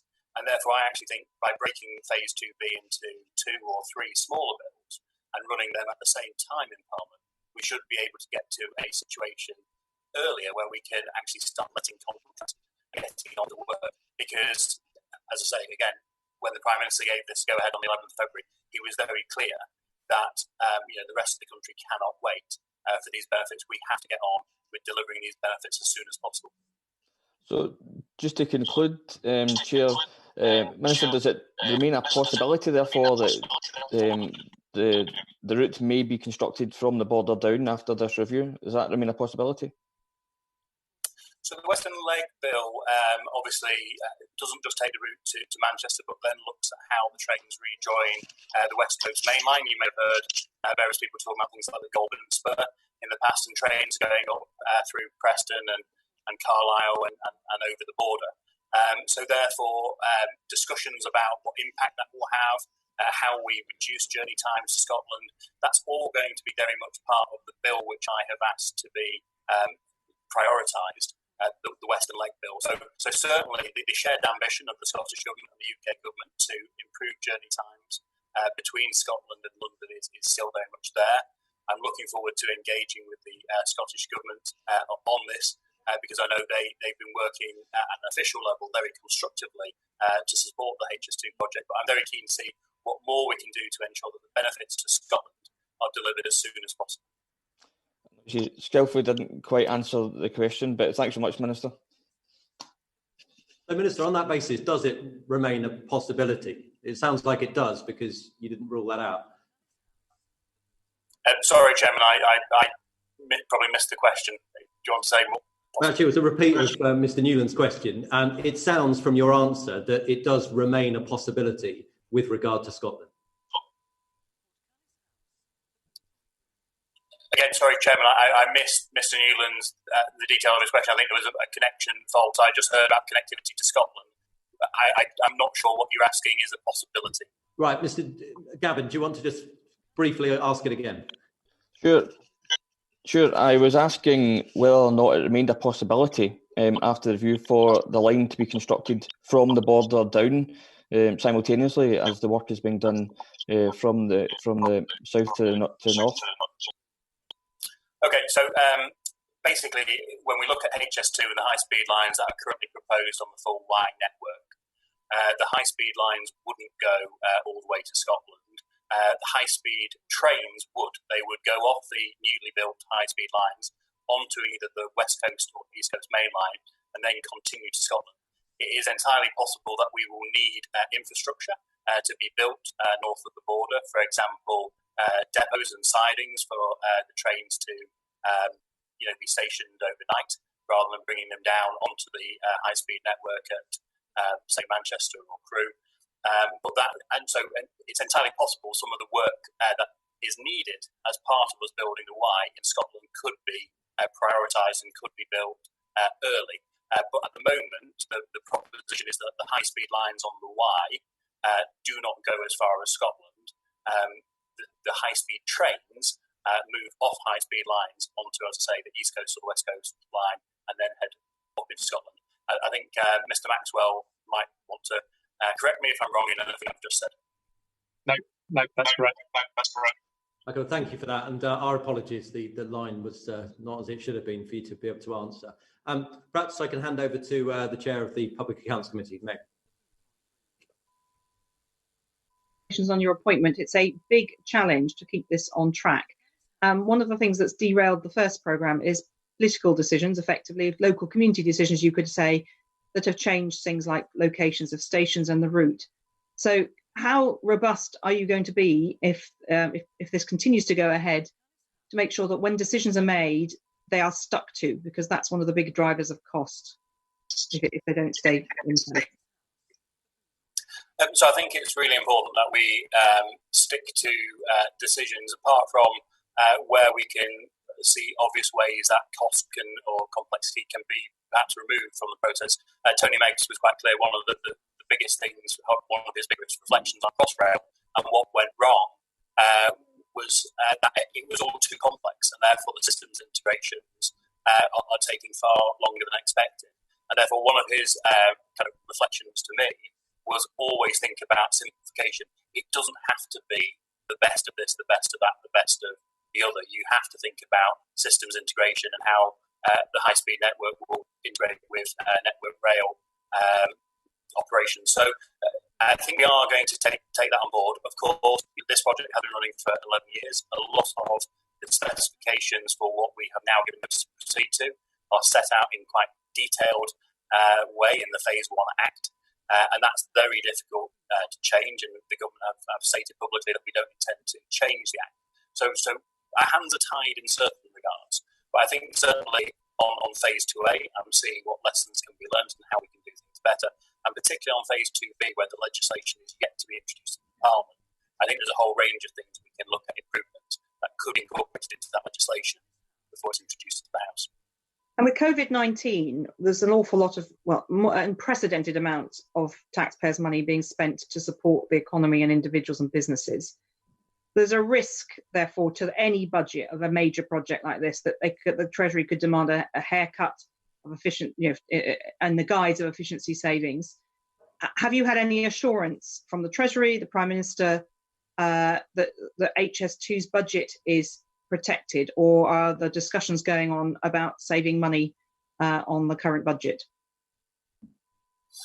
No, when I was appointed, the thrust that I was given was very similar to the Prime Minister's statement in the chamber. He wanted the entire network to be built. He wanted to see this as part of it. Minister, you were appointed on the 20th of February, and none of us could predict quite where we'd be now. So I recognise that was then, but now, a couple of months on, are you confident that you won't be asked for a haircut on the funding for this project? I think if that had been the thinking in number 10, I doubt that they would have signed off notice to proceed on the 15th of April, because they've always been clear that Phase 1 does not make sense as a standalone project. This has to be part of an integrated network. So therefore, I think if those concerns had been starting to raise in the Treasury, because the Treasury had to sign off on that as well, or in number 10, they would have asked us to pause on notice to proceed. They didn't, so that gives me a high degree of confidence they are happy with our current cost and schedule. Okay, and of course the actual delivery of the project is significant in getting everything else off the ground. You talked about the wider economic benefits, as have other witnesses. It's part of your remit to make sure that you're keeping a bit of a handle on sometimes what is over-optimism in local areas about what can be delivered. And obviously your challenge is enhanced enormously by the impact of COVID-19 on the economy, where plans that might have been part of a very major redevelopment and boost local economies may now be completely turned on their head. So how much of that is part of your remit to make sure that there is actually the additional benefits? Because as Mr. Newland said, the cost-benefit ratio analysis was thin, and in order to really justify this as a political justification as well as a financial justification, you need to convince yourself these other benefits will be delivered. So how much are you going to be watching those and calling out local councils, local areas, local partnerships, if you think there's a problem in that respect? So I see it as an integral part of what we're doing. When we were drawing up who should sit on the the Ministerial Oversight Committee, I was adamant that I wanted a minister from MHCLG on there, and Simon Clark, the local growth minister, has agreed to get involved. Because I think actually looking at the wider regeneration in places like Birmingham, Crewe, Leeds, other parts of the network is really important to actually make this stack up. This has to have transformational benefits. And even if we can't include those benefits in the BCR, ultimately whether this project is a success or failure will be judged on the transformational benefits that have been delivered. The Jubilee line had a very low BCR, it was I think less than 1, and yet the Jubilee line has had transformational benefits on everywhere on the route that we can all now see today. So I'm quite keen to ensure that we don't miss those opportunities. Minister, can I just ask? You broke up there slightly, Minister, but it would be absolutely ideal if you could put it on, because we're struggling to hear some of the answers. If not, we'll persevere. I struggle to hear you, Chair. Yeah, that is the issue. We're struggling to hear you. If you have a headset, if you put that on, it might make it better. Sadly, it wasn't delivered in time. It's due to be delivered today, but it hasn't arrived. Oh, okay. Well, we'll persevere. Your dedication to cost control is admirable there. Meg, did you want to finish off? Oh. Is that, sorry? Did you want to finish? Does that mean Meg Hillier? Yes. I just want one last quick question. Yes, was Minister, one of the other issues we've looked at a lot on the Public Accounts Committee is the methodology of the department for assessing passenger numbers. Is the other predictions on passenger numbers part of your remit? Because again, there's a real risk of over-optimism there. We've seen passenger numbers on trains in normal times before COVID-19 drop dramatically and cause some real problems for the sustainability of the actual services when they eventually run. It is something that we're going to be looking at, and I'm very keen to ensure that we particularly reflect on what demand is likely to be in the light of COVID-19. I think fluctuations in different parts of the country, but if you look at the West Coast Main Line, for 25 years now, we have seen almost 5% growth year on year. And, I think even though there is going to be significant short-term impacts of COVID-19, I think the jury is still out on what the long-term impacts will be on demand in the UK. Thank you. Thank you, Chair. Thank you. We're going to continue on cost, and I'm going to bring my colleague Graham Morris in to lead this session. Graham. Thanks, Chairman, and good morning, Minister. Just following along on costs and so on, we now know the estimated cost of HS2 is around about 108 billion. It's almost double the funding allocated in 2015, and it's 20 billion more than the department's own estimate as recently as 2019. Minister, how can you explain the significant, substantial increase in costs, particularly when the most recent estimate was only in December, just a few months ago?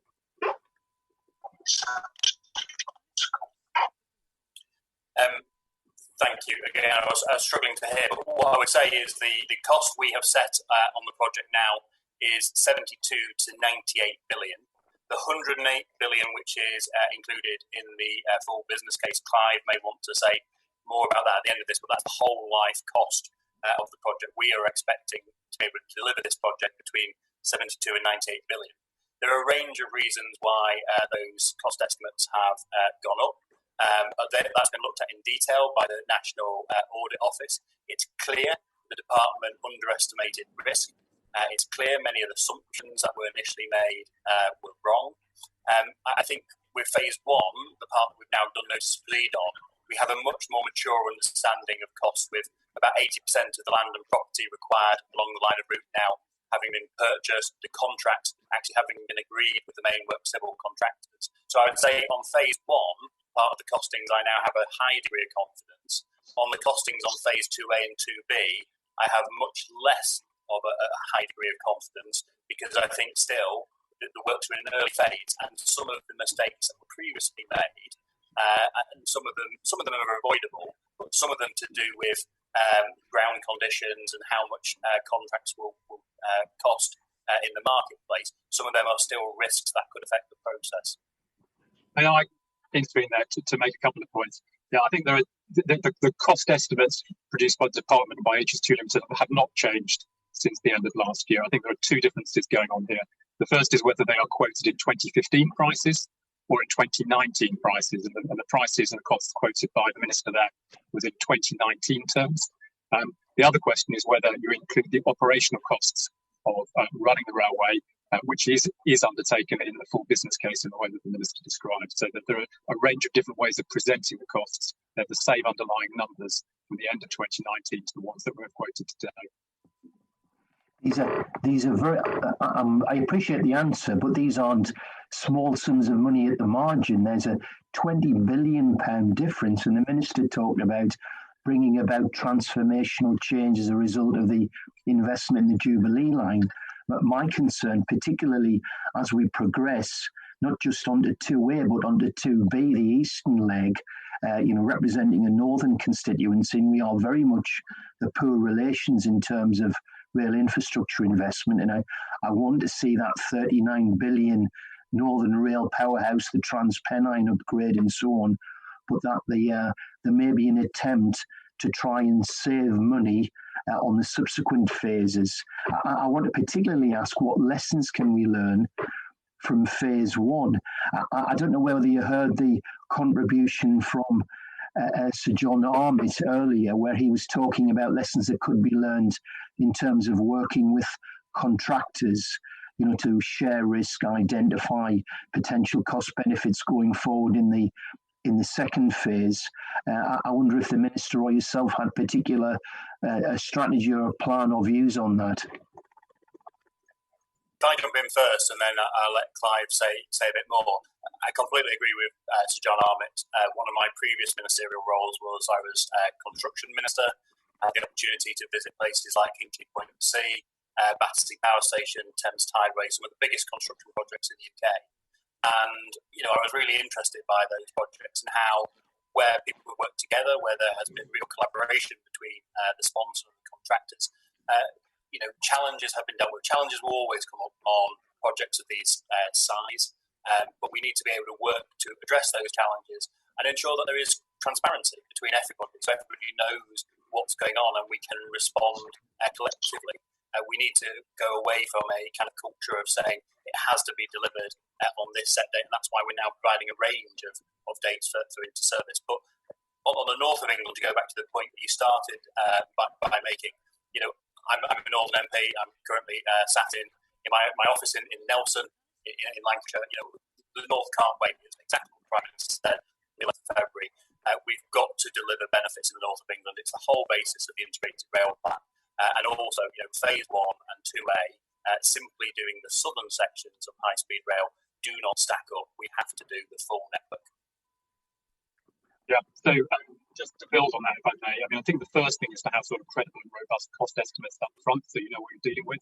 And I think, as already been alluded to, those were not in place for phase 1 at an early enough phase, so they haven't been reviewed and updated over time. So that's the first sort of strand that's needed here. I think the second, to which Sir John Armitt referred, is the sort of work that the Infrastructure and Projects Authority is due to be undertaking as part of the Integrated Rail Plan, and that's looking at different ways to do things faster or more cheaply. Under that heading, I would include things looking at procurement models.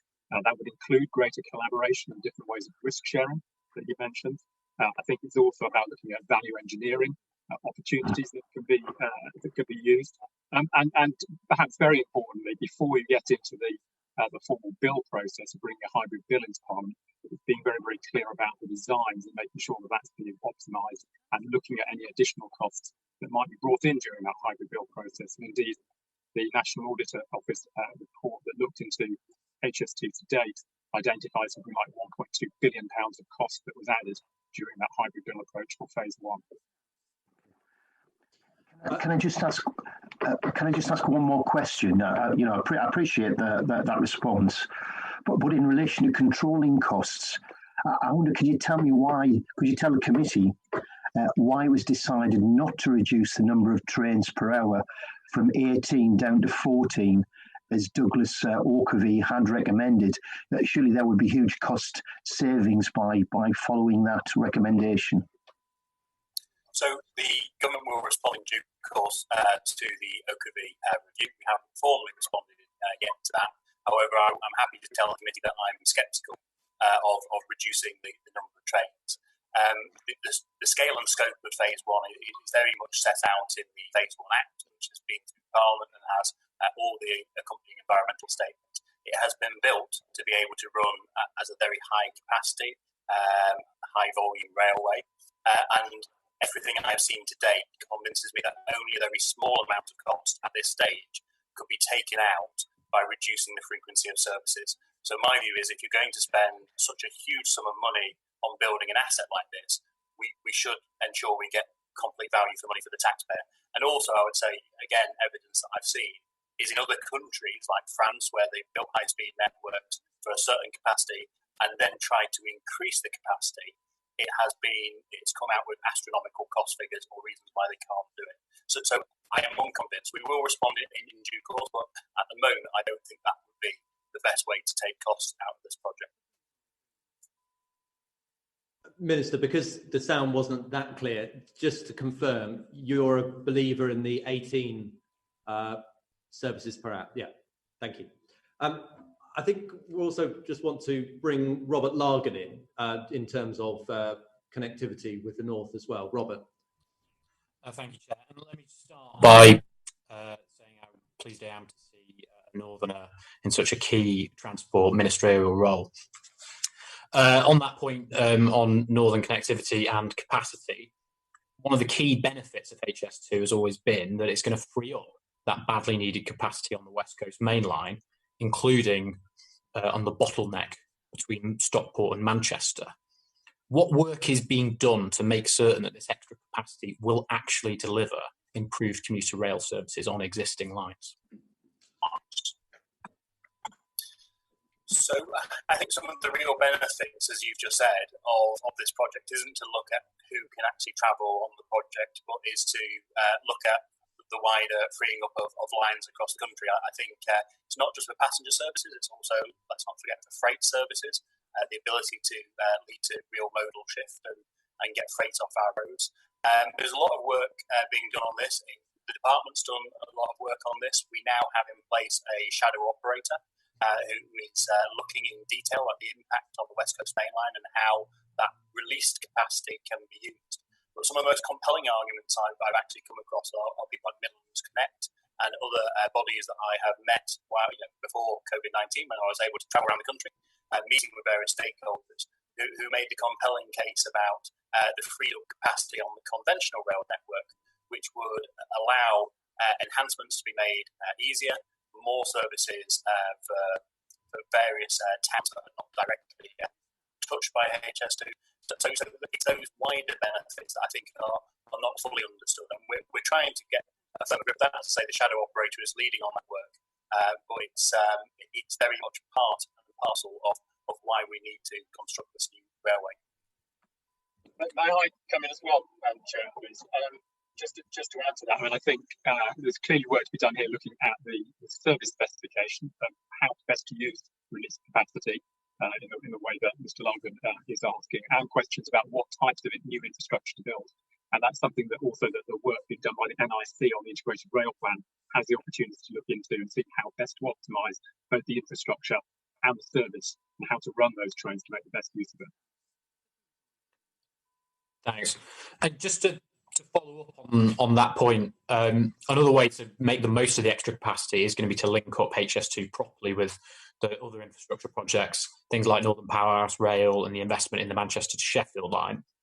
And earlier, John Armitt said that, talking about the challenges of industry capacity to get construction done, and that more certainty is needed on those projects. Would you be able to give that assurance now that the government is committed to projects like Northern Powerhouse Rail? The government is very much committed to Northern Powerhouse Rail, and we do have skill shortages, we do have challenges, we have capacity issues. So John talked eloquently about those issues. So we do need to invest. We need to ensure that our higher education establishments and our FE colleges are working on this. We need to ensure that apprentices are a fundamental part of what we do.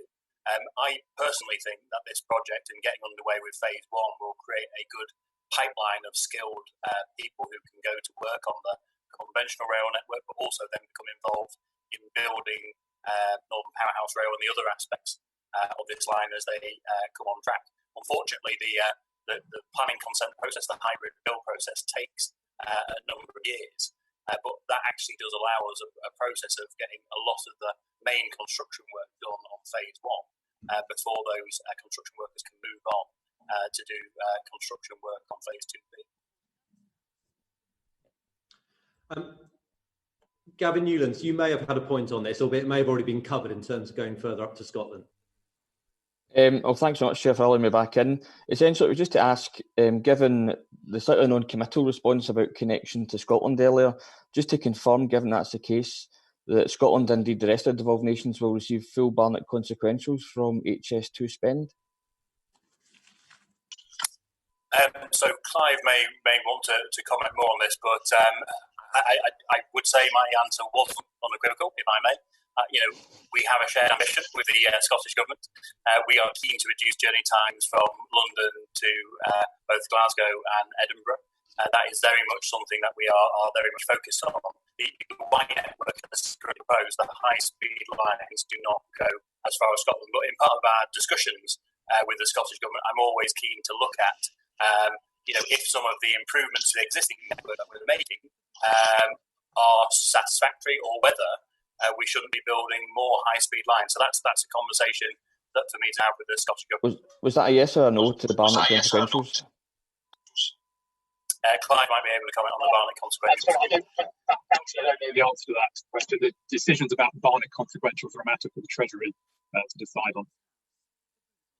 Perhaps I could ask you to write to us after you've had that chat with the Treasury. I'm very conscious of time, members. There's only 6 minutes left and we've got a heck of a lot to get through. Lillian, you had your hand up, but I'm moving to you next in any event. But did you want to add something here? Very quickly, Minister, you obviously represent a constituency in Lancashire, and you have not only responsibility for HS2 but also for Northern Powerhouse Rail and the Transpennine upgrade. Obviously, HS2 is vital to the Midlands. What assurance can you give me that we're not going to be forgotten or that we're going to kind of get left out because there's a focus on the north? Well, one of my first visits was to the Midlands. I've been keen to meet with Andy Street and various other leaders in the Midlands and talk to Midlands Connect.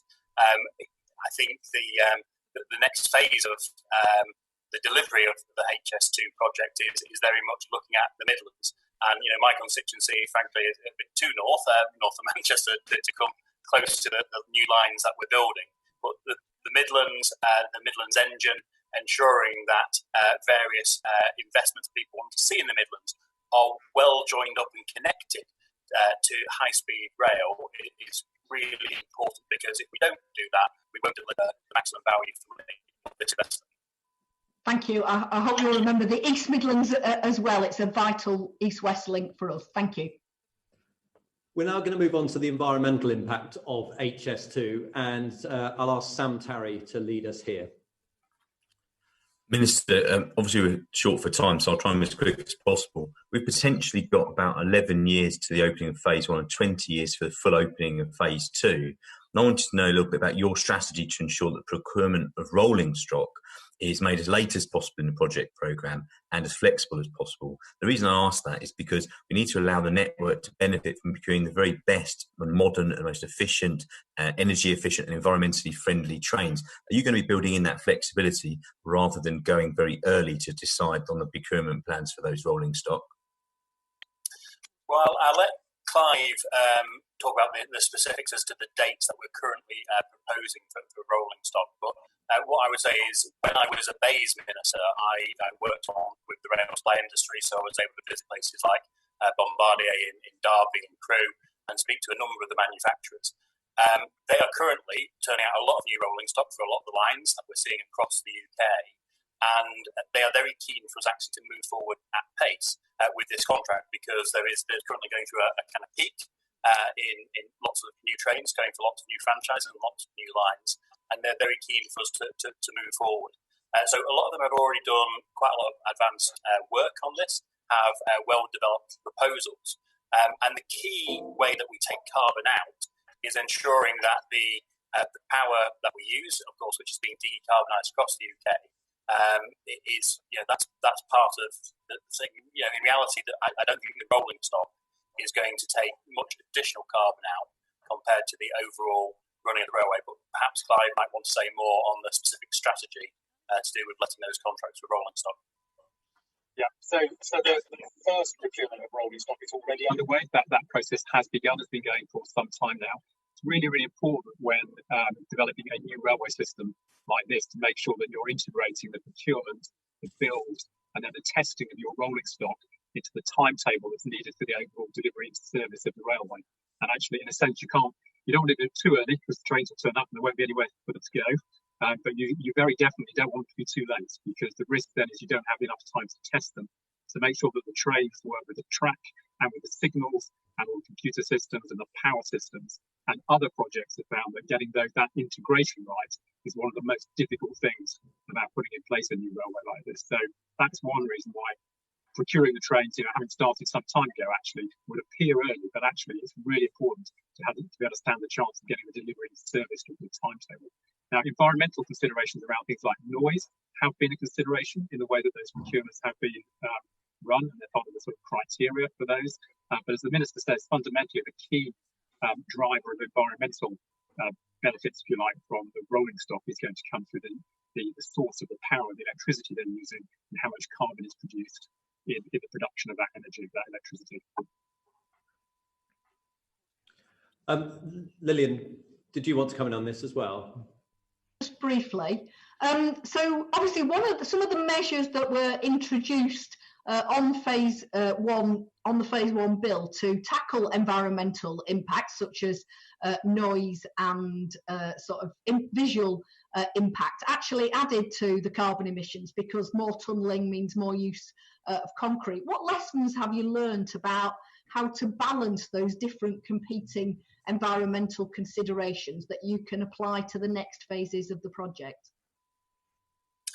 I think there's always going to be a trade-off in this area, and obviously tunnelling was very much wanted by communities, but it takes a lot more carbon to build a tunnel. Some would say it would create less carbon to build a motorway than build an HS2, which is probably correct, but certainly the lifetime carbon emissions of that motorway will be astronomically higher than building something like HS2. But I think HS2 will lead to positive environmental benefits because it will lead to modal shift in getting people out of planes, domestic air travel, and off cars, and onto a very efficient mass transit system. We've always got to keep the environmental aspects under review, though. And in the phase one environmental statements, of course, the environmental statements have to be prepared on the basis of a worst case scenario. And what we've already seen since the passage of the Act is that we can significantly improve in a range of areas. The environmental statements work on the basis of all diesel trucks, for example. We're introducing hybrid and electric trucks and JCBs into the construction. The bill has various other things which now we are able to significantly improve on. So I hope by the time we get further into the construction phase, we will be able to see that we are delivering this project at significantly less carbon emissions from the construction phase than was anticipated when the legislation passed through Parliament. It's a case that we need to keep learning all the time.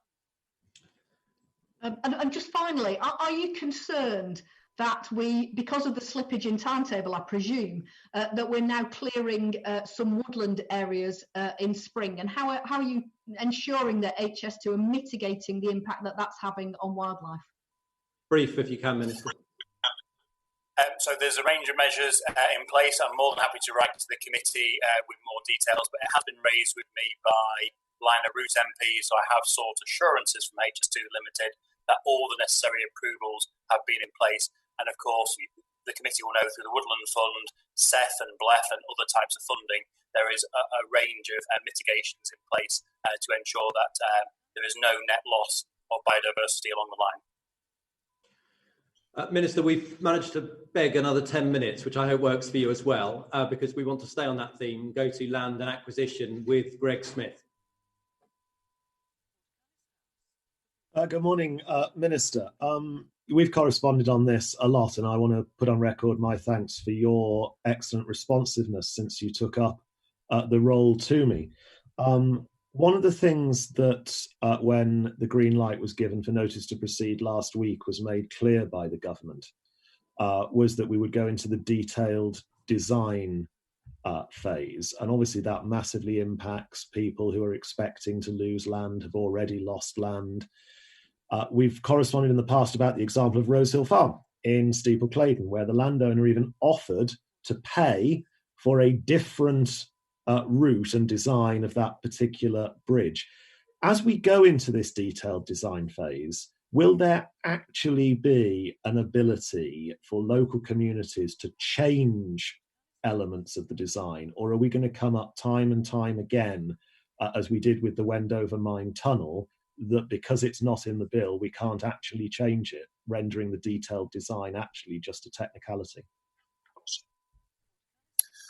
Well, there's various things that are very specified in the bill. There's things that we can't change, but there are other things that we can change. And I'm keen to work with communities, as the Prime Minister said clearly to Parliament and to me when I was appointed that we need to improve how communities are treated. And I'll level with you, some of the cases you have shown me and some of the line of route constituency MPs have shown me are frankly not good enough. In some cases, they've been appalling. And, I have raised them with HS2 Limited. I'm still going back and forth on many. But I share a lot of the concerns of line of route MPs. I share a lot of the concerns expressed by the Residents Commissioner. And sadly, because of the COVID-19 outbreak, I haven't been able to visit many of the constituencies on the line of route. That was very much my intention. I spent February and March kind of ticking off the East Midlands and Leeds, Manchester and Crewe and Birmingham. But then I hope to spend very much March and April out on line of route engaging with you and your local communities. Sadly, that hasn't come to fruition, but I'm very keen to ensure that I do that going forward, because some of these issues I won't really understand until I get to see them up close on the ground. Thank you very much for that. And I do look forward to welcoming you to Buckinghamshire as soon as this crisis is over and we can travel once more. Can I just explore one linked thing, though, to the timing of the notice to proceed being given? Within the business case to HS2, it was said that the government had concluded there was value in all but the most extreme cases. If COVID-19 isn't an extreme case, what is? And what assessment has the department made as to actually the likely changes in working patterns, given that we've all spent 4, 5, 6 weeks working at home, doing video conferences like this, on actually the need to proceed? And shouldn't we just pause for a little bit to see how post-COVID-19 Britain and the economy looks before ploughing ahead with these designs and carrying on the works that we've talked about? I think it's a very fair point, and obviously rapid developments and the uncertain outcome still to this day of COVID-19 means that it wasn't possible to undertake a detailed analysis to determine potential longer-term impacts on passenger demand within the Phase 1 business case. But what I would say is, video conferencing has been available since the 1970s, and prior to COVID-19, we've never been more connected as a society. All of us will work routinely at home on an evening from our smartphones before this crisis happened. And yet, despite that, over the past 25 years, we have consistently seen roughly, it's slightly less than 5%, but consistent growth in demand for the West Coast Main Line. We've also seen, across the world, urbanisation with more and more people wanting to live and work in the major cities. I can't fundamentally see that changing. And even if you look in parts of the world where they're were very adversely affected by, say, HIV and AIDS or the Zika virus or the SARS outbreak, there was a very significant short-term impact in demand for things like rail travel. But then that desire for people still to live in the big cities returned in those countries. And I think in the UK, the move of the population to cities, the urbanisation of the country will continue. And therefore, a scheme to link up the major population centres of the country will still, in the long term, hold good sway. So therefore, I think the strategic case for HS2 very much still holds sway. I'm convinced by that, but I completely get we need to keep these things under review. We need to look at the development analysis, and we need to keep Parliament informed. The last section is on transparency, and we may touch on Euston as well. That's to be led by Simon Jupp and Meg Hillier. So I'm not sure which one of you wants to go in first. Good morning, Minister. In what specific ways will the new delivery bodies for Phase 2B and Euston's redevelopment be an improvement on HS2 Limited? So HS2 Limited have done a very detailed design for the HS2 station at Euston, but it's a great design. But then when you look at the kind of Network Rail aspirations for Euston Station, and when you look at the Lend-Lease proposals for oversight development, they just don't really join up. There's been a lot of work done on detailed planning, but it's just, as said in the Oakley review, it's not stitched together properly. So I think this is a massive, massive project. We need to get clear oversight. We need to get someone to get a grip of it, who's going to look at this from every angle, not be biased towards more conventional rail station or the economic benefits of oversight and some of the changes Camden Council want. I think we need somebody to look at all those competing interests and decide what is the best solution for Euston. Is the decision to carve up the project management of HS2 a sign the government isn't satisfied with HS2 Limited's handling of the project thus far and a lack of faith that it could be reformed accordingly? I think it's a mixture of both. I think to date the government would say that there have been significant failings on the part of HS2 Limited. Whether they had the capacity going into the construction phase of phase 1 and 2A to still be looking after the development of phase 2B, the proposals there, and Euston. The OKB review recommended them splitting off to make things simpler. That is a recommendation the government has accepted, and work is ongoing to create those 2 new delivery vehicles. It's worth saying, of course, HS2 Limited still have a massive job delivering phase 1 and 2A. We still need to strengthen oversight of the company itself. So I look forward to the appointment shortly of some new non-exec directors. There's already been various other steps taken to strengthen their management and oversight and governance, but that is, of course, an ongoing project. Just very briefly then, what can you do personally to ensure the new delivery bodies offer salaries to managers that represent good value for money for the taxpayer and aren't anywhere near that of those of HS2 Limited? This obviously is an area of significant concern. We have seen almost an arms race between different parts of government and arms length bodies on salary increases. I know the Secretary of State for Transport and Number 10 have talked to me with their concerns about salary increases and salary levels in some arms length bodies in government. There is a lot of work going on to look at that, and I'm very keen to ensure that when we do create new delivery vehicles, these are delivery vehicles that are fit for purpose and are not just creating more jobs for the boys or girls. I'd like to hand over now to Meg Hillier from the Public Accounts Committee. Thank you, Mr. Chapman. Thank you, Chair. Just briefly, Minister, you talked about talking to Parliament being transparent and Parliament being a cornerstone. Would you commit to working with this committee and the Public Accounts Committee to help shape that report so it's actually practically useful for us as parliamentary scrutineers? Yes, very happy to do so. Thank you. And would you also just be clear that when your officials appear in front of my committee, which they obviously appear in front of both committees, but in front of both committees, that they are able to talk openly and candidly about any of the cost issues? There will be problems with this project. It's going on for a long time. I doubt it will be plain sailing, however talented you are, Minister, and however talented the management are. Will you allow them to have that freedom to come and speak as accounting officers candidly about problems without having to get a sign-off from a minister to do so? Yes, I know the Permanent Sec, after appearing in front of your committee, supplied a summary of the accounting officer's report she prepares and some other information to the committee. I think officials and ministers need to be as open and transparent as possible. There will always be cases, as you will appreciate, in a project of this nature where there are commercial sensitivities, and we've got to be cautious about that. But generally, the principle of openness and transparency has to be a cornerstone of getting this project right going forward. I think, Chair, if I just may press the Minister, it is important when an official who is an accounting officer appears before my committee, particularly to talk about taxpayers' money being spent, that they don't feel constrained in any way in revealing that there are problems